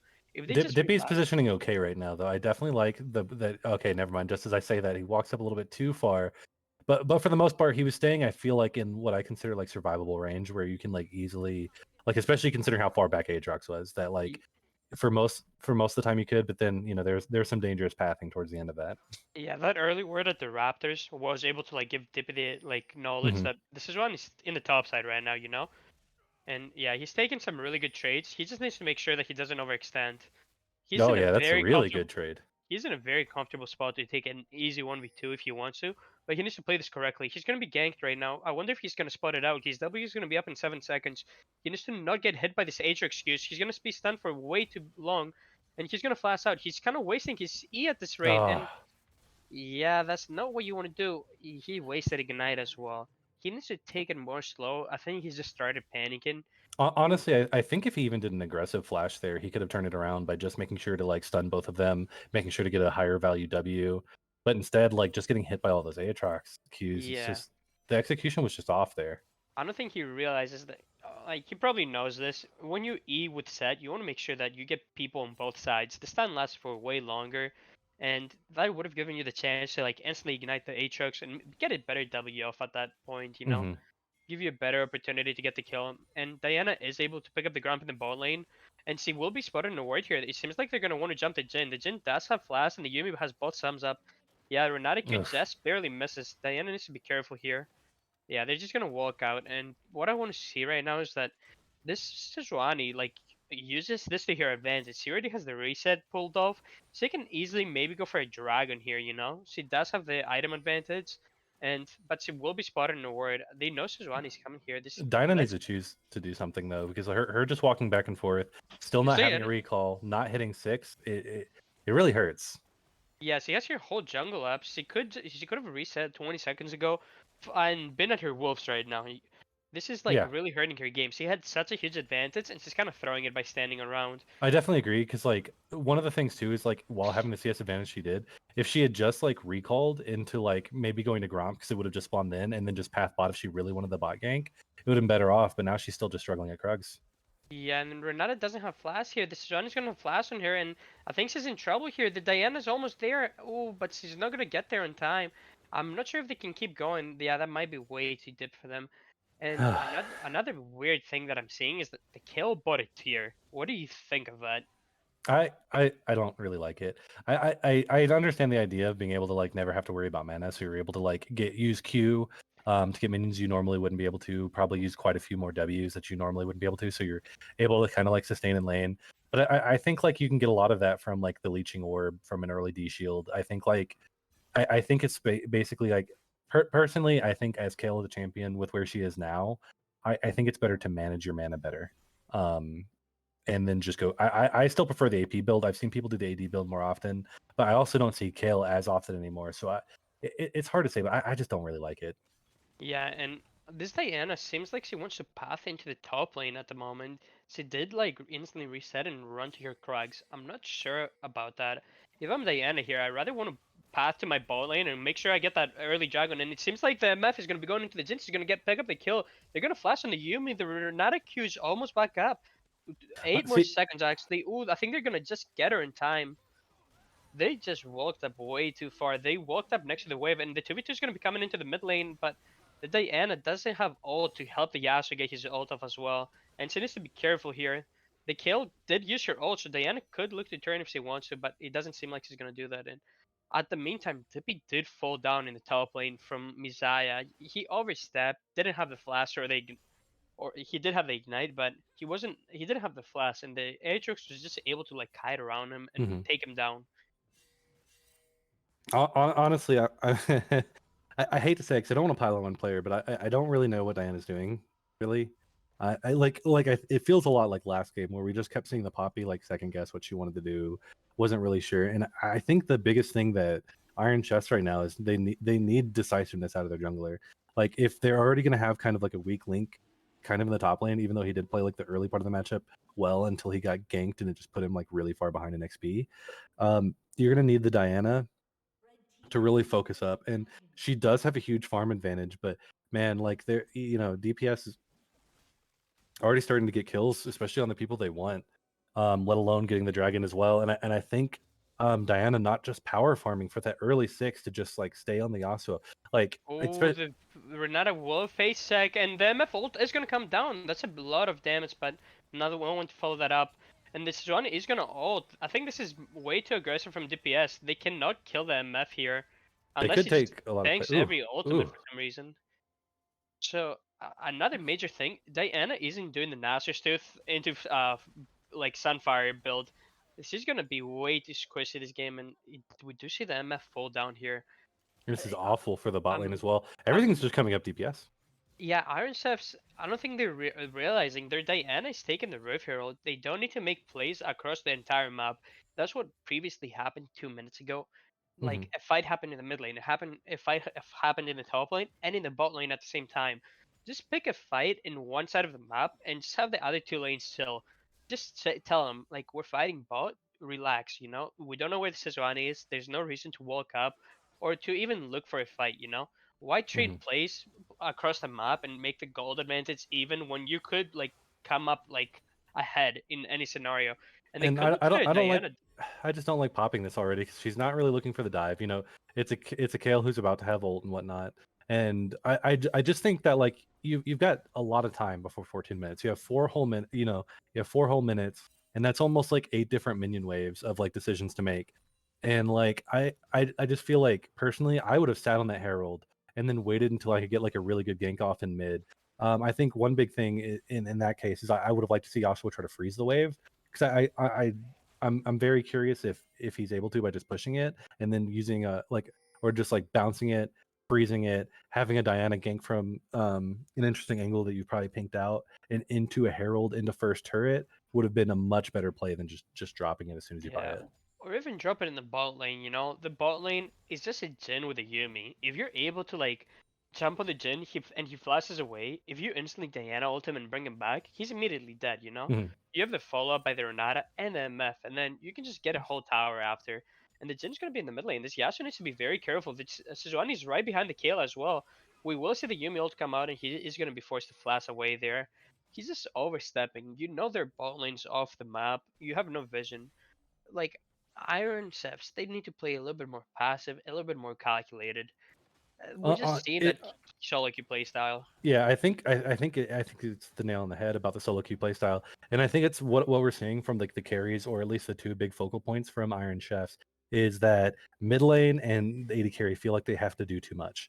Like MF feels like she has to get these kills to get ahead. Like you see how aggressive they're positioning now, and then all of a sudden you see the kill coming Yeah, through. I don't Renata think does have ult. They can actually turn this. I'm surprised they didn't go for it. Like a kill hitting the Jhin and the Jhin hitting the kill, that's a lot of damage in the early game, especially with like a Renata ult into an MF ult. I I think think they they could have didn't know where definitely turned Sedge that. was, and I think that's what caused hesitance. Yeah, they could have. They had the opportunity the moment. Oh, the instant cleanse. I'm actually really surprised by that. And they're gonna turn it with the Diana ult. Renata ult does come in, and in fight does happen in the top lane, and we're gonna be panning back into the bot lane. Diana, miss your Q. Beautiful 3-man ult into the MF ult, but they're all gonna flash away. They need to be careful here. They're over chasing them. Diana's gonna be in a lot of trouble, and she's gonna fall down here. No, the Renata revive is gonna help her get up here, and that is gonna be a kill pickup for them in the bot lane. Very surprising there. It's like both teams just keep overextending. They don't realize when to back up. First Iron Chefs, now DPS. They just need to play more passive. Just take the small lead. You blew See, your stumps, but you survived. Just walk out. I definitely agree with you, but like I can more understand why DPS is like acting aggressively. It's because they feel like they're winning. They probably just feel like their players are just better in general or something like that. So like I think that's why they just keep like trying to brute force it because they feel like it's not really a 50-50 for them. They probably feel like it's a 60-40. So when they coin flip like 10 times, they should come out on top 6 times is the way they're playing. So it makes sense.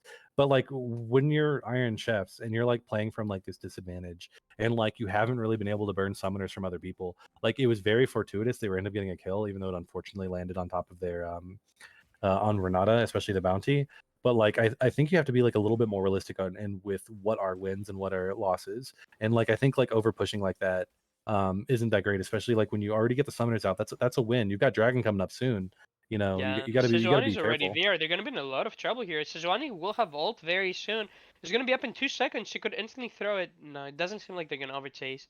I The I Diana think is right there. The Yasuo has to reset, but he does have the teleport. honestly, I think Sejuani was just confused why they didn't react to her, so she didn't throw it. Like, wait, am I the one that's getting ganked? Yeah, and the Yasuo will use the teleport. The Aatrox is instantly moving, and the set doesn't have TP. I think Iron Chefs really need to realize that the Aatrox is gonna move here. You either want to give this up or just not like calling for a team fight for no reason. It seems like they're still gonna go for it. The set isn't moving. He's running back top. The Sejuani needs to be careful here. You do have the 4v5. Just take the free dragon. Be, There's no be, be reason to do patient. Oh anything. my god. Huge Yumi ult. Oh my. The Diana does get an ult off, but the kill ult is gonna be able to hold them alive. And yeah, it's a 5v4. There's no reason to like throw the game. I think Iron Chef just you see the Atrix. Like, why do you keep walking up? You know, the Sejuani walks. Not only that, but you don't engage the fight with Yasuo. Like Yasuo was like front and center as well.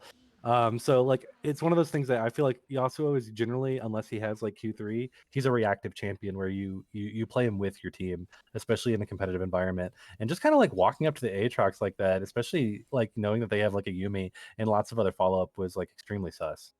Yeah, and I'm not sure what the set is trying to build with these items. Like, he's going for the Bork, but if you're gonna buy a Brambleverse early into the game, just go for the Gore Drinker. You're gonna be useless. Buying the Bork means you want to like go for the 1v1. You want to go for the kills. Like, that's not where you need to be at the moment. You just need to be the first guy to go in and start that wombo combo. And he doesn't have any potions to sustain the Atrix lane. Like, he keeps hurting himself like for no reason. And the Yasuo is gonna be trying to go in here, and That Sejuani just does. screams desperation to me. Yeah, Sejuani doesn't have ult. They could maybe get something at the end of the day, but no, it doesn't seem like it. This Sejuani is way too tanky.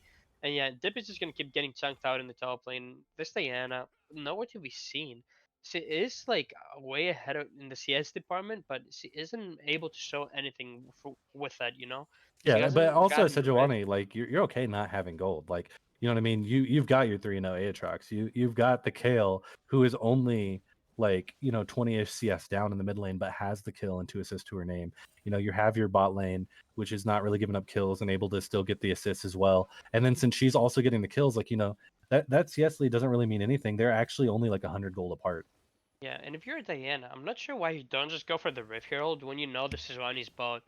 Like, there's so much gold to be picked up on the map, especially the second Rift Herald. It recently got buffed, so the moment you kill it, it actually gives you 200 gold, which actually is like quite a bit, you know? It's almost a kill, and it gives you that Rift Herald, which you can use to break down a tower later on, which, like, it basically gives you the same gold as a first tower if you think about it. You know, you get 400 from the tower, plus 200 from the Rift. That's 600 gold you could have put in your pockets way earlier.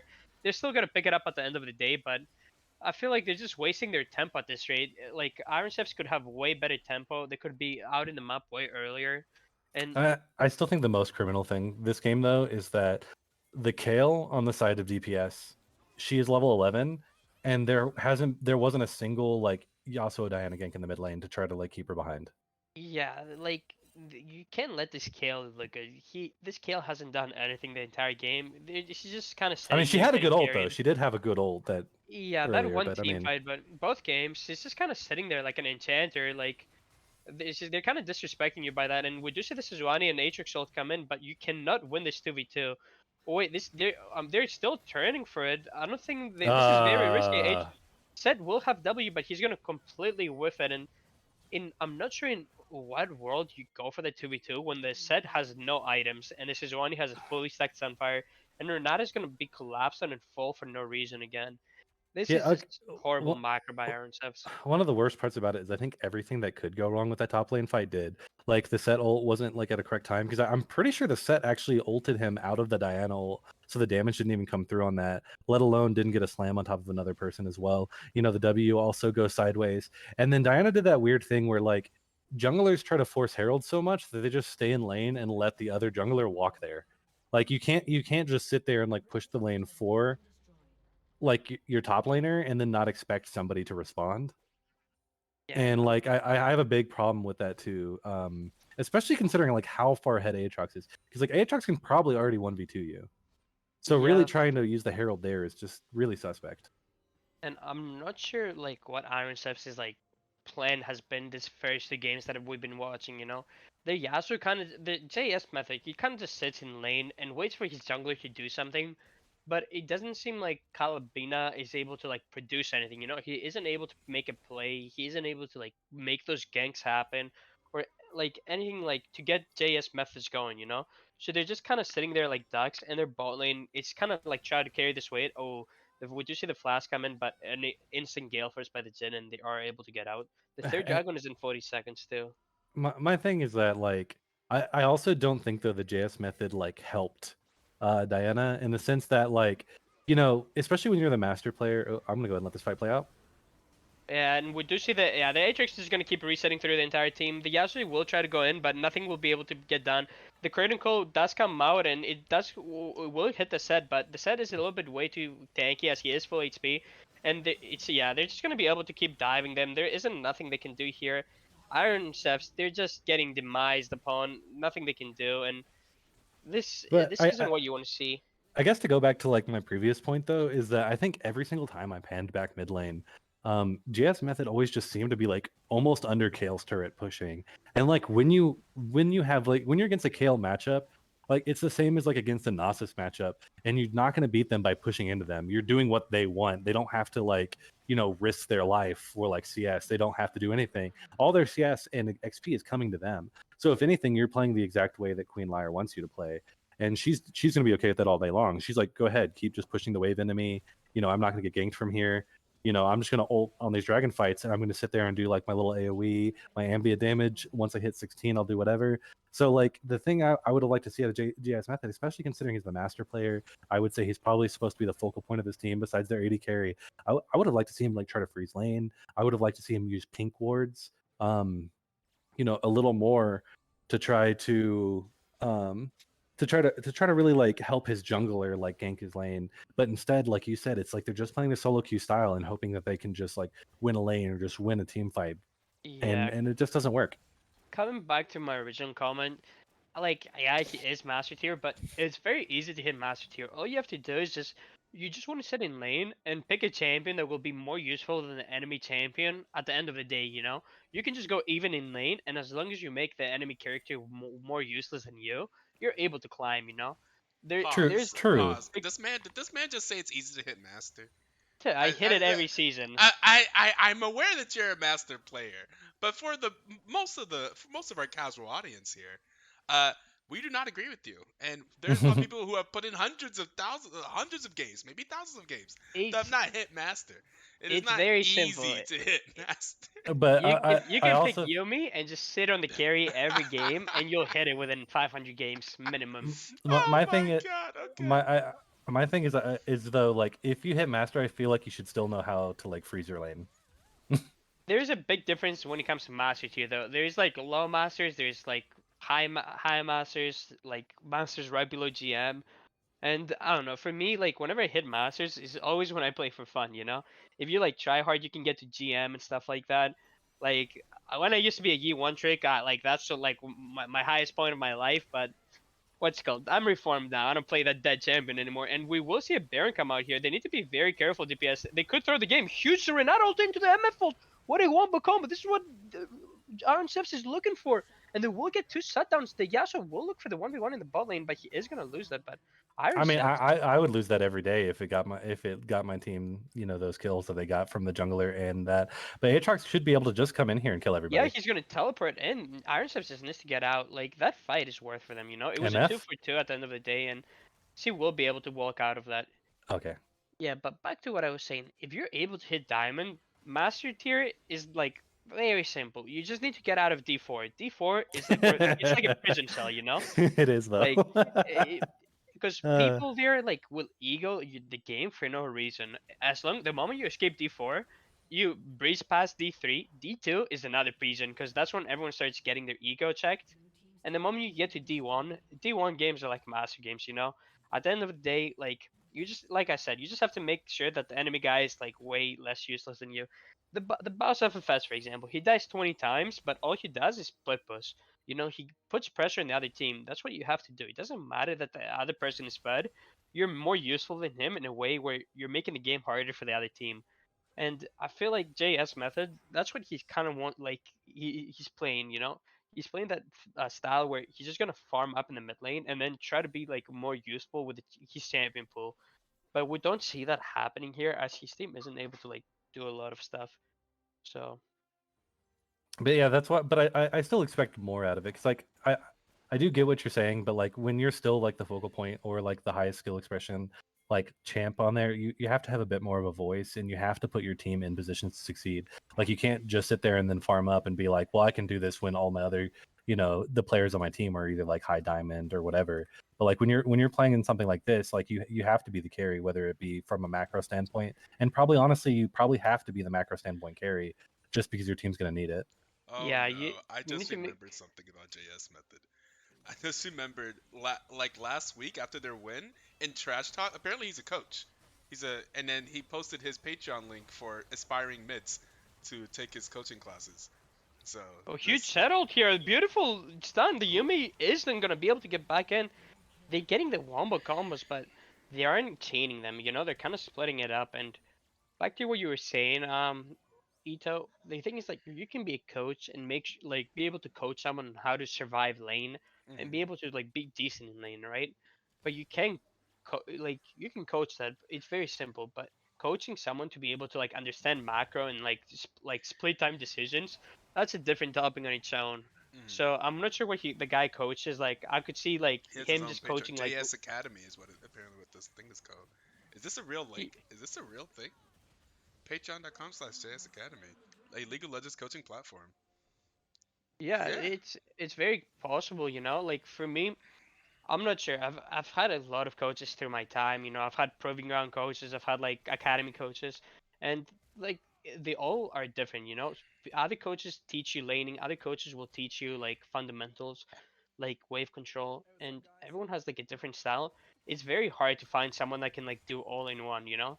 So I think if Mhm. he probably does it, it's probably like the laning and being able to survive and like make sure that you don't put yourself in a in a useless scenario where you can't do anything for your team. You know. Mhm. I just definitely would have liked to see a lot more lane control for sure out of the mid lane, especially because like you just because like if I'm like all right, I'm playing Yasuo in a Diana comp, I'm like come to my lane, here's a pink ward, come to my lane, Mhm. I've swept my lane, I've like I Yeah, would just do anything to get them there yeah, or because even dive. Oh, they are trying to dive the Aatrix here. This is very greedy. The Aatrix will get one reset. He can easily get another one. If the Aatrix could actually look for a yeah. pentakill here, the resets are gonna keep coming in, and he does have a Yumi. Oh, the Yumi actually did fall, and Yeah. yeah, everyone is just. You can't kill this man. He has death stance. Oh He's my 3 items God. at He's 25 minutes as oh a top laner. Jesus. The moment top laners hit 3 items, it's the game's basically over. Top lane Honestly, is way too OP. the only win condition I see at all for Iron Chefs at this point is like if DPS coin flips Elder, which they will. I don't think they're gonna do a great setup for Elder. I think they're like we're probably 10k ahead. You know, we've got Baron. I don't think they'll even have to, honestly. I think they'll just like push forward and just win by diving. Um if they even have to dive. They might kill her right from under the turret. No, okay. But like honestly, I think they're just gonna all they have to do is really push and whatever. But like Iron Chefs just have to like pray for an elder, and then since they get the elder, they pray they get like a wombo, because obviously that'll be like a huge gold swing and a momentum swing. But other than that, like killing a 4-2-16 Sejuani who has like Warmogs, killing this Aatrox in general, which it seems like Jazz Method is gonna Yasuo. at least try to get this kill. Yeah, he will be going in, but the kill's gonna flash out. Even though he's 5-0 on the kill, like it just shows that like that build is worthless, and she isn't playing it correctly. She's one master stiff. Like I don't think you can go for a hybrid build. Is like you can do it, but it's not gonna be as strong as like any other build, you know. And she doesn't have the ult here, but the Sejuani ult will be able to come in here, and yeah, this is very tough for Iron Chefs, and I feel like their bot lane is trying to do their best as their top lane is getting annihilated. Their jungler and mid aren't doing anything, and their bot lane were able to pick up a 2v2 in the early game, but they haven't been able to do anything like past that point, you know? Hmm. Like back to the point I was making that you can't go AP Diana. You need to get that Sunfire cape. You need to be like a little bit more tanky so you can actually go in and be at least a little bit useful. You know, it's just way too squishy right now. Like if we see her go in, she's gonna get melted in 4 seconds by the Jin and the Aatrox. Like she can't do anything. And Iron Chef, they're just gonna keep bleeding out with this Baron. The game could even end over here actually. They need to be very careful. Sejuani ult is going to be up in 20 seconds, so they could just wait for that, or they could actually go in here. It seems like they're going to get the ult on the Jin, and the Jin will actually escape. And yeah, I think that's going to be the death for Iron Chef. They keep getting the wombo combos, but they're just not chaining them. Well, it's also you can just tell that they're getting smacked by a wallet. Like you're like, yeah, that should have that might have worked if I didn't have like a 10k gold lead on you. Like you know, Yeah, Yeah. they instead everyone's just so tanky. There's so much damage coming out, so much healing, and the game's they just over. they're splitting up their like they were like decent team fights, but they would use one part of the combo now and then they would use it like 3 seconds later. They needed to make sure that they put everything together, you know. Hmm. It just shows that they had. I don't know if they've had like a lot of time together as a team, but I they think Ito aren't. said they didn't, right? Yeah, they Ito. haven't been working like Who? one. Iron Iron Chefs? Chefs. Didn't you say they made some roster moves recently? Uh, Or no? I'm not sure. I'm not sure. I don't think so. Okay, I think I just misread something when Yeah, you I don't. Yeah, I were. think there was a I sub. just misread something. I There's an think. E sub Yeah. game one, but I think this core of Iron Chefs has been together for most of the season. Okay, yeah. It's kind of surprising. I just feel like honestly, a big chunk of their issues is just from like a lack of communication. Hmm. Hmm. Yeah, it just hasn't been working. Like the ball lane, like were like both games they did fine, right? It just like the mid jungle weren't able to like get stuff going together, even though they had the advantage both games, you know. The Poppy with Electrocute game one wasn't the best, and then game two, like just a horrible Diana build. This isn't what you go for. And the Yasuo, like, yeah, he was subbing in the waves, but at the end of the day, you still could dive a kill. The kill isn't True. tanky enough, you know? Like, it doesn't matter if she has ult. You can just bait it out. You can move the Renata. Like, just call for the roam. Like, make sure that you go for something, you know? You're just, like, letting your, like, team But bleed out for no reason. and I do agree that like most of the blame still kind of falls on the Diana, especially like in that case, because like she should have been able to try to help out bot lane a little more. Maybe also definitely should have been a focus on mid lane. But like at some point, you have to just tell your jungler to come mid. Like just screw it, just ult them, just ult them. We're gonna ult them together. We're gonna try to blow them up. Like you can't just sit there and like I'm not. It really sounds like they're just trying to leave their jungler to their own devices, and the jungler felt very indecisive this game, and I think part of that like as a laner when your jungler is feeling indecisive or like is just having like an off game or like an off series is like you kind of have to like verbalize them into ganks or help set them up, and I think it's a bit like of a give and take relationship, and even though some person takes more blame for the overall like production, I do think that there are things that the laners or at least that JS Method could have done um, to help the Diana help him. Okay, Yeah. so do you guys have like an MVP or someone that you would like to um, interview? We have been doing interviews a lot more this season from DPS. I see all of DPS is on their channel, so I'm assuming they're waiting to Um, see who's going to get pulled. I think You See, can, let me speak to their 80 carry, I think. yeah, AD carry, Cyber David. top laner maybe if it was consistent, but since it was two Y- different people, Yeah, Yeah. that is also their team captain. Well, so we will go ahead and kidnap your bad connection. Would you like to Oh, hi. kidnap anyone else your bad connection, or not necessary? I mean, you guys can choose who to kidnap.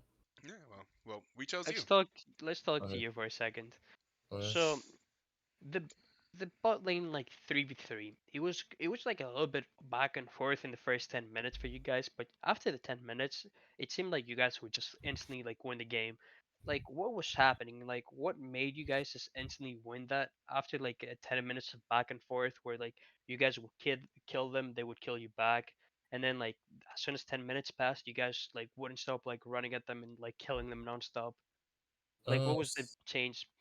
I mean, we just started using like our like range advantage, and it helped a lot that our top laner was just like super fed, right? So we literally just called up our top laner and said, "All right, can you like group a little bit?" And we just started like kind of like ARAMing a little bit, catching people out with my like Jin and Sejuani like lockdown combos and stuff. That's all.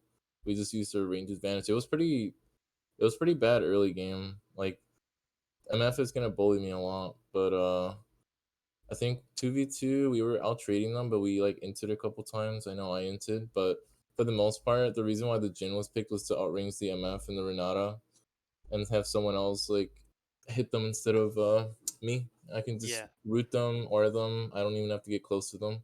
hmm I was a big fan of your trades pre level five, but as soon as level five hit, even then game one, like you guys like would like get killed, but as soon as like you guys like get killed, you probably like realize what was happening and you come back to lane, kill them back.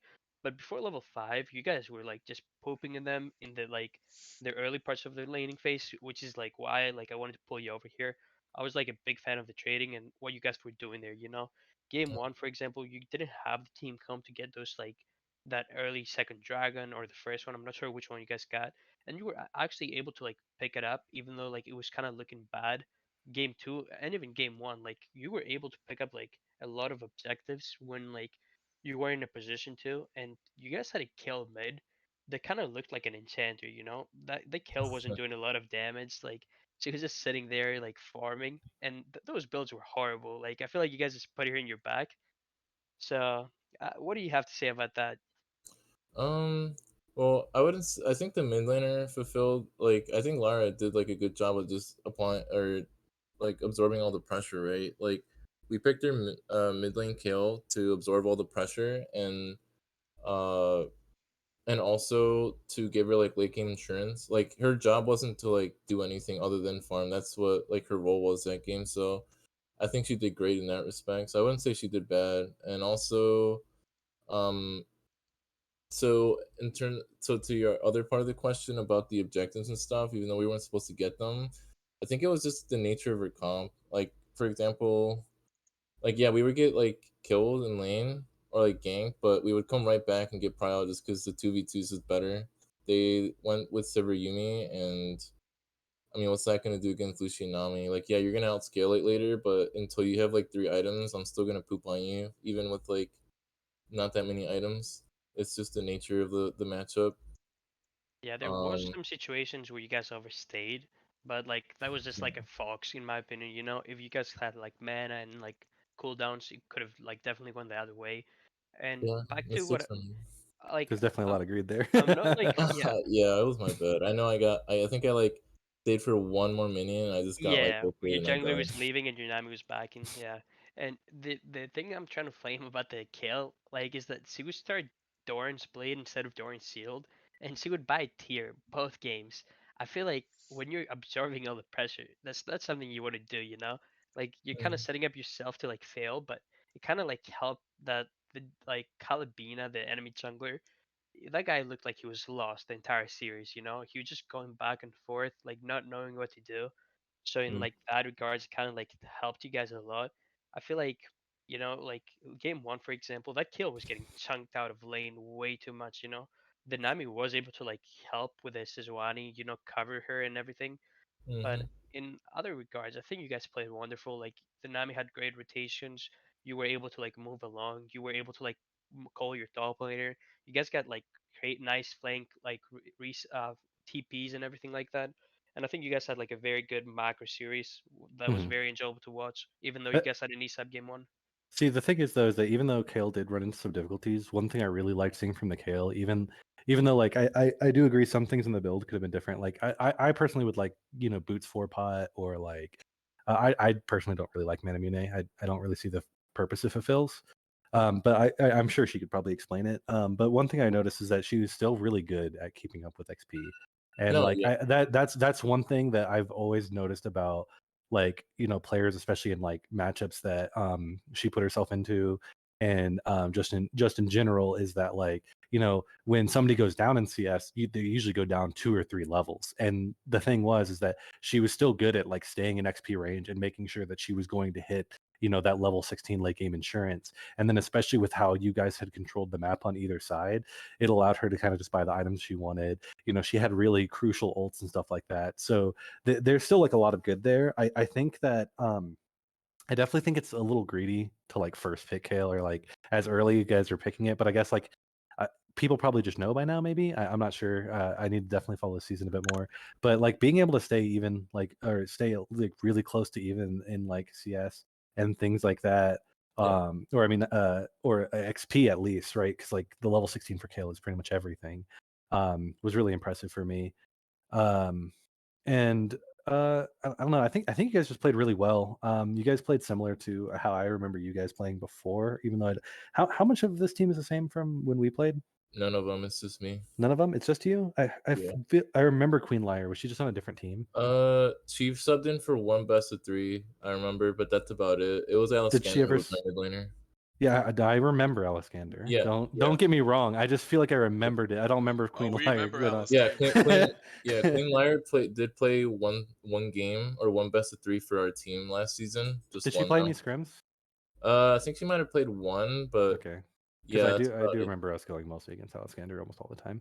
Yeah, Hurt my face all the time. yeah. I just remember the name for sure, so that's why I wasn't sure. I do know most of the people are different, and then there was some name changes, so I wasn't sure if there was just some like name changes and No, whatnot. it was just name changes. Everyone's the same from like the Mhm. last couple weeks. But And so the roster in the second part is your main roster, right? yes, that's our Okay. main roster. Yeah, I definitely like what I see out of you guys, and you guys do seem to communicate pretty well, and I don't know, I definitely like you guys going forward a lot. No, yeah, and to your point about Lara, yeah, she's like really good at keeping up with XP. I think I would say she did a really amazing job because she was against someone who was like in in terms of rank, really there was like a big disparity, right? So most people would just look at the match and be like, "Wow, yeah, this is gonna be a slaughter." But no, she did an amazing job playing safe. Yeah, people say like she might have taken bad trades, but I I, mean, I, still, like, I still think she did well because personally, like, even though like I said, I disagree with some of like the build things, but like if I built yeah, Doran's blade and like tier in lane, man, I'd be 0-8 so fast. Like I would, no, I mean that's I would be turbo inting. So Yeah, yeah, she, the like, trade. I would be awful. Like I would have been like 4 levels behind. It doesn't even yeah. matter. I I mean, was that's why I I let was her trying play to. it, right? I trust her with like the pick. Like that's why I early picked it, right? Most people would be like, "Hey, why are you early picking Kale? You know that they can just counter pick It's you with me on like." most people. Yeah, so I trust her with the pick. So I trust her with like locking it in Mhm. early in the draft, and I trust her ability to Survive. enter matchups and survive. Since she's really well versed with the Yeah, champ, I trust her. So I don't have a problem. Honestly, and I feel like it's almost a bait too, because like you just run the kale mid and you just run it early too. Like I don't care what you're gonna choose mid, kale, and then like you just sit there and like yeah, I'm gonna build tier, I'm gonna build a scaling item in front of you. So I have to imagine it just makes teams want to just gank her like all the time, No, and yeah, like and if she's able to keep like absorbing her pressure and doing stuff like that, and like letting you guys do your own thing, and then at like level 16 she starts coming on a bit more online, starts doing a bit more of the ambient damage, having a fat ult. Like a lot of times in tourneys, like that's all it takes, especially if you guys are all on the same page. no, yeah, yeah, and I and made sure to take. Oh, you can sorry. go. You can go ahead. Go ahead. Yeah, that's why I made sure. Because I know the Kale is a champion in the mid lane that it's a short lane, but it's still susceptible to many angles of getting ganked. So I made sure to ban a bunch of stuff that could fuck her up, like the jungler, big Nocturne player, the top laner plays Shen. Their Mhm. sub even plays Shen too. So I made sure to ban that to make sure that they couldn't just like keep going mid and over. I made sure to ban as many champs as possible. That would deter her from reaching her power spikes. I'm also a big fan that if you know enemy teams play Shen or Nocturne, unless you have like counters to it, just ban it because like Yeah, those are champions that I feel like are such ease of execution, especially like if teams are struggling. Like if they were able to get like Nocturne in game two, like Nocturne ganks are easy. Not only that, but like like the Shroud of Darkness just makes everything so difficult. And then same with the Shen, right? Like Shen, he can completely sack his lane. He doesn't have to do anything. All he has to do is press R, maybe hit a fat taunt. And true. like I think by basically like, hey, no, I'm not going to let you pick these two champions because I know you play them. I do think you put them into these champions that were like harder to execute and put yourself in good positions to like get early leads. No, for sure. Yeah, and Oh, what back to where I was going for the trade thing. It was mostly for game one. Game two, it was like like pretty chill, like in the mid lane, nothing like much happened. But mm, game one, like there was multiple like scenarios where the kill was like half HP, and it kind of helped that the puppy kind of looked like new to the champion. Like the puppy, like I don't think she hit one E stand onto like a wall on any of you guys that entire game. I don't know if you guys like can VOD review that, but yeah, all those gank attempts, like she would eat a kill, like miss the wall and then like miss your Q and just like the kill would just walk away. And the big thing is that the puppy did take electrocute, but I don't think she procced it like a single time in any mid gank.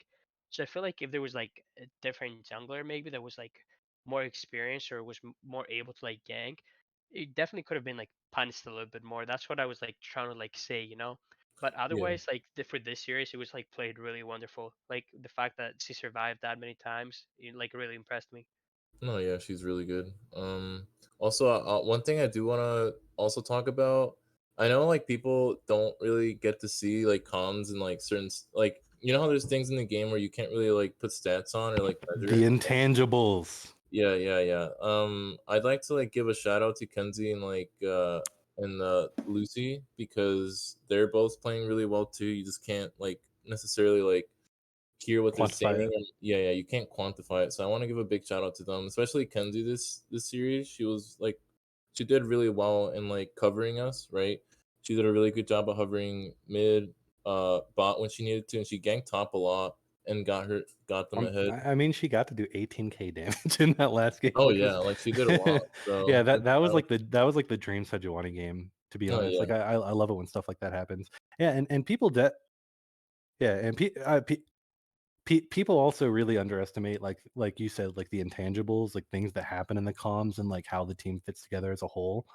yeah, Um, and I definitely think that's like underrated for sure. I definitely think Kinsey played a really, really good game. Because like I think it's one of those things too where like unless like especially if a jungler is on like a tank jungler, sometimes like even though people always want to give the credit to like AD carries, it's similar to kind of like supports.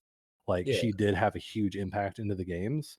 No, It's for sure. just it's just like also the games like most of the action was happening in the bot lane a lot of times, and since your top lane like swapped, it's hard to like give the MVP to two different people in that No, sense because like top lane both games were like crazy, like the Gnar nuts, yeah, no, Aatrox also nuts, but like the way the jungler played around your guys' bot side and the way you guys just wanted to like basically have so much pressure in the bot lane to kind of alleviate pressure elsewhere was really well played. no, yeah. Everyone played really well. You saw like the support was rotated where she needed to be when she was needed. Did really good Okay, roam. that Nami gank, that top lane Nami gank. I don't know why, but like I had like worse map awareness than when I play the game. But I was just like, oh, I see two people in the bush. I see the bubble. I was like, why is Nami there already? What the heck? No, yeah, like And that was a really good turnaround because I think because I honestly thought she was going to be tilted. Because it was like I think she was 0-2-0. Just unfortunate trades at the time. Like I think like just happened to get caught out with their flash down or something like that, and then mhm. just to immediately like rotate top and then like grab the double buffs, and then just I felt like right when that happened, she came back to bot lane and you guys just started swinging the lane again. No, yeah, she does a really good job of impacting the map. A lot of other supports is AFK autopilot, just go bot, but she's different. She actually knows how to play the map and stuff, so that's Mhm. really good. Also, something you can't measure, so big shout out to her for that. And obviously, big shout out to uh Sunset, the first game. Nara just straight up like carried the team, like for sure, like mainly, and then He got so far Mizaya, ahead. yeah, Nar Mizaya, got so far ahead. I just expected Nar to just like split push the whole game, and you guys could have just like started slash dancing in mid lane. yeah, Like, yeah, and then Aatrox second game, like he carried too, like really hard. They mhm. even like tried to 5-man him at one point. He just turned around and killed everyone. So Yeah. really Just can't. impressive. I gotta be very careful, especially like with a wombo into Aatrox, because you give him all those sweet spot cues. Like he's just like, ooh, yum. Like Oh yeah, it just gave so much healing and damage. It was like the dream for Aatrox right there. no, Some of your teammates, I think, came in the last moment, KS'd him, KS'd the Aatrox a little. hey man, we were trying to save him. We're saving you. I'm half HP. Sunset and I'm his death saving you. They're wish. all almost dead. No, it's saving, securing. I'm helping. Yeah. Not to hold you guys for any longer. Just want to give a shout out to Etoe for producing today. It Oh, wasn't actually as scuffed as you thought. It was actually a great experience, oh, and as cool. well as InDefiance. Thank you for coming, Of and course. thank you for this interview. Your bad connection. Yep, of Nice talking to you. Great series course, by nice you guys talking to tonight. you. And I don't know if anyone has any other message to say. Uh, I'll say some things. So, this is I'll go after weeks. Ito. Yeah, this is day one of week 6, so we're cutting towards the end of the season. That victory right there put DPS at 4-2. That means that at the top three of the standings currently, before tomorrow's games, we have Hmm. Performance on Enhanced Ducks 4-2, for Fantastic Forms Zarate 4-2, and DPS 4-2. So I think next Ooh, week will be very interesting to determine the actual final standings for who gets to avoid the gauntlet and who has to go through it. oh And nice. yeah, well, I mean, I'll let Indefiance talk before I do our shout out and who we're going to raid today. So. Okay, so one thing that I want to talk about, especially because like I haven't been here much, but I hopefully plan to be a little bit more active, is one thing I noticed is I don't believe we mentioned roster locks. Oh yeah.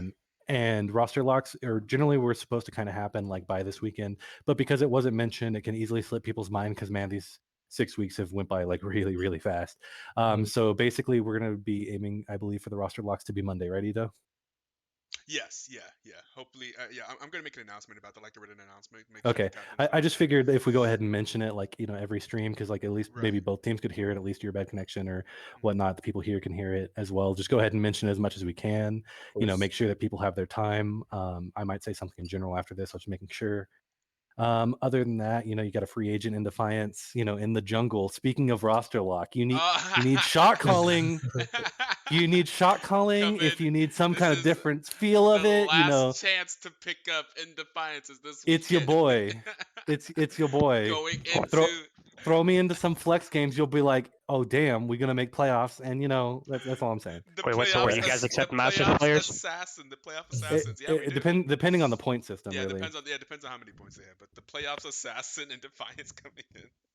I, The the some teams get buffed up. Iron Chefs, we've been hearing that maybe you guys need some shot calling, but Hmm. you know where to find me. okay. Okay, very cool. I'll be sure to we'll write down all that information as well, so people that are not here can also get that. And then we'll be back, I think, again tomorrow. I'm not exactly sure. We've had reschedules like crazy, which is Hmm. hilarious. 'Cause we try so hard to avoid. Wait, I think maybe both of the games tomorrow rescheduled. Maybe we'll see. We'll be back. We'll be live again at some time in the future, and you just stick around, follow the channel, and follow the Discord, and you'll find out when we'll be live again. Thank you so much for I guess we did the thank you for our casters here today, and for the teams that played so well. And we're going to go ahead and give a host to Where's Fluffy, who used to be in my position. Whereas Fluffy a few seasons ago used to be the BTL chairman. He sat in the chair, I think, for like a season or two back in season 5, I think. Maybe season 5 or 6 ish. Whereas Fluffy was the chairman of the BTL. So he is someone who used to be admin and used to host and stream for us. So we got to give some love to Where's Fluffy. He's currently live playing Final Fantasy 7 Remake. Hmm. I don't know. I don't know that game, but I do know Fluffy, and Fluffy's an entertaining streamer. Definitely go check him out. One of the BTL OGs. Much love to Where's Fluffy, and we will catch you guys next time. All right. Have a good night, everybody. See you later. See you later.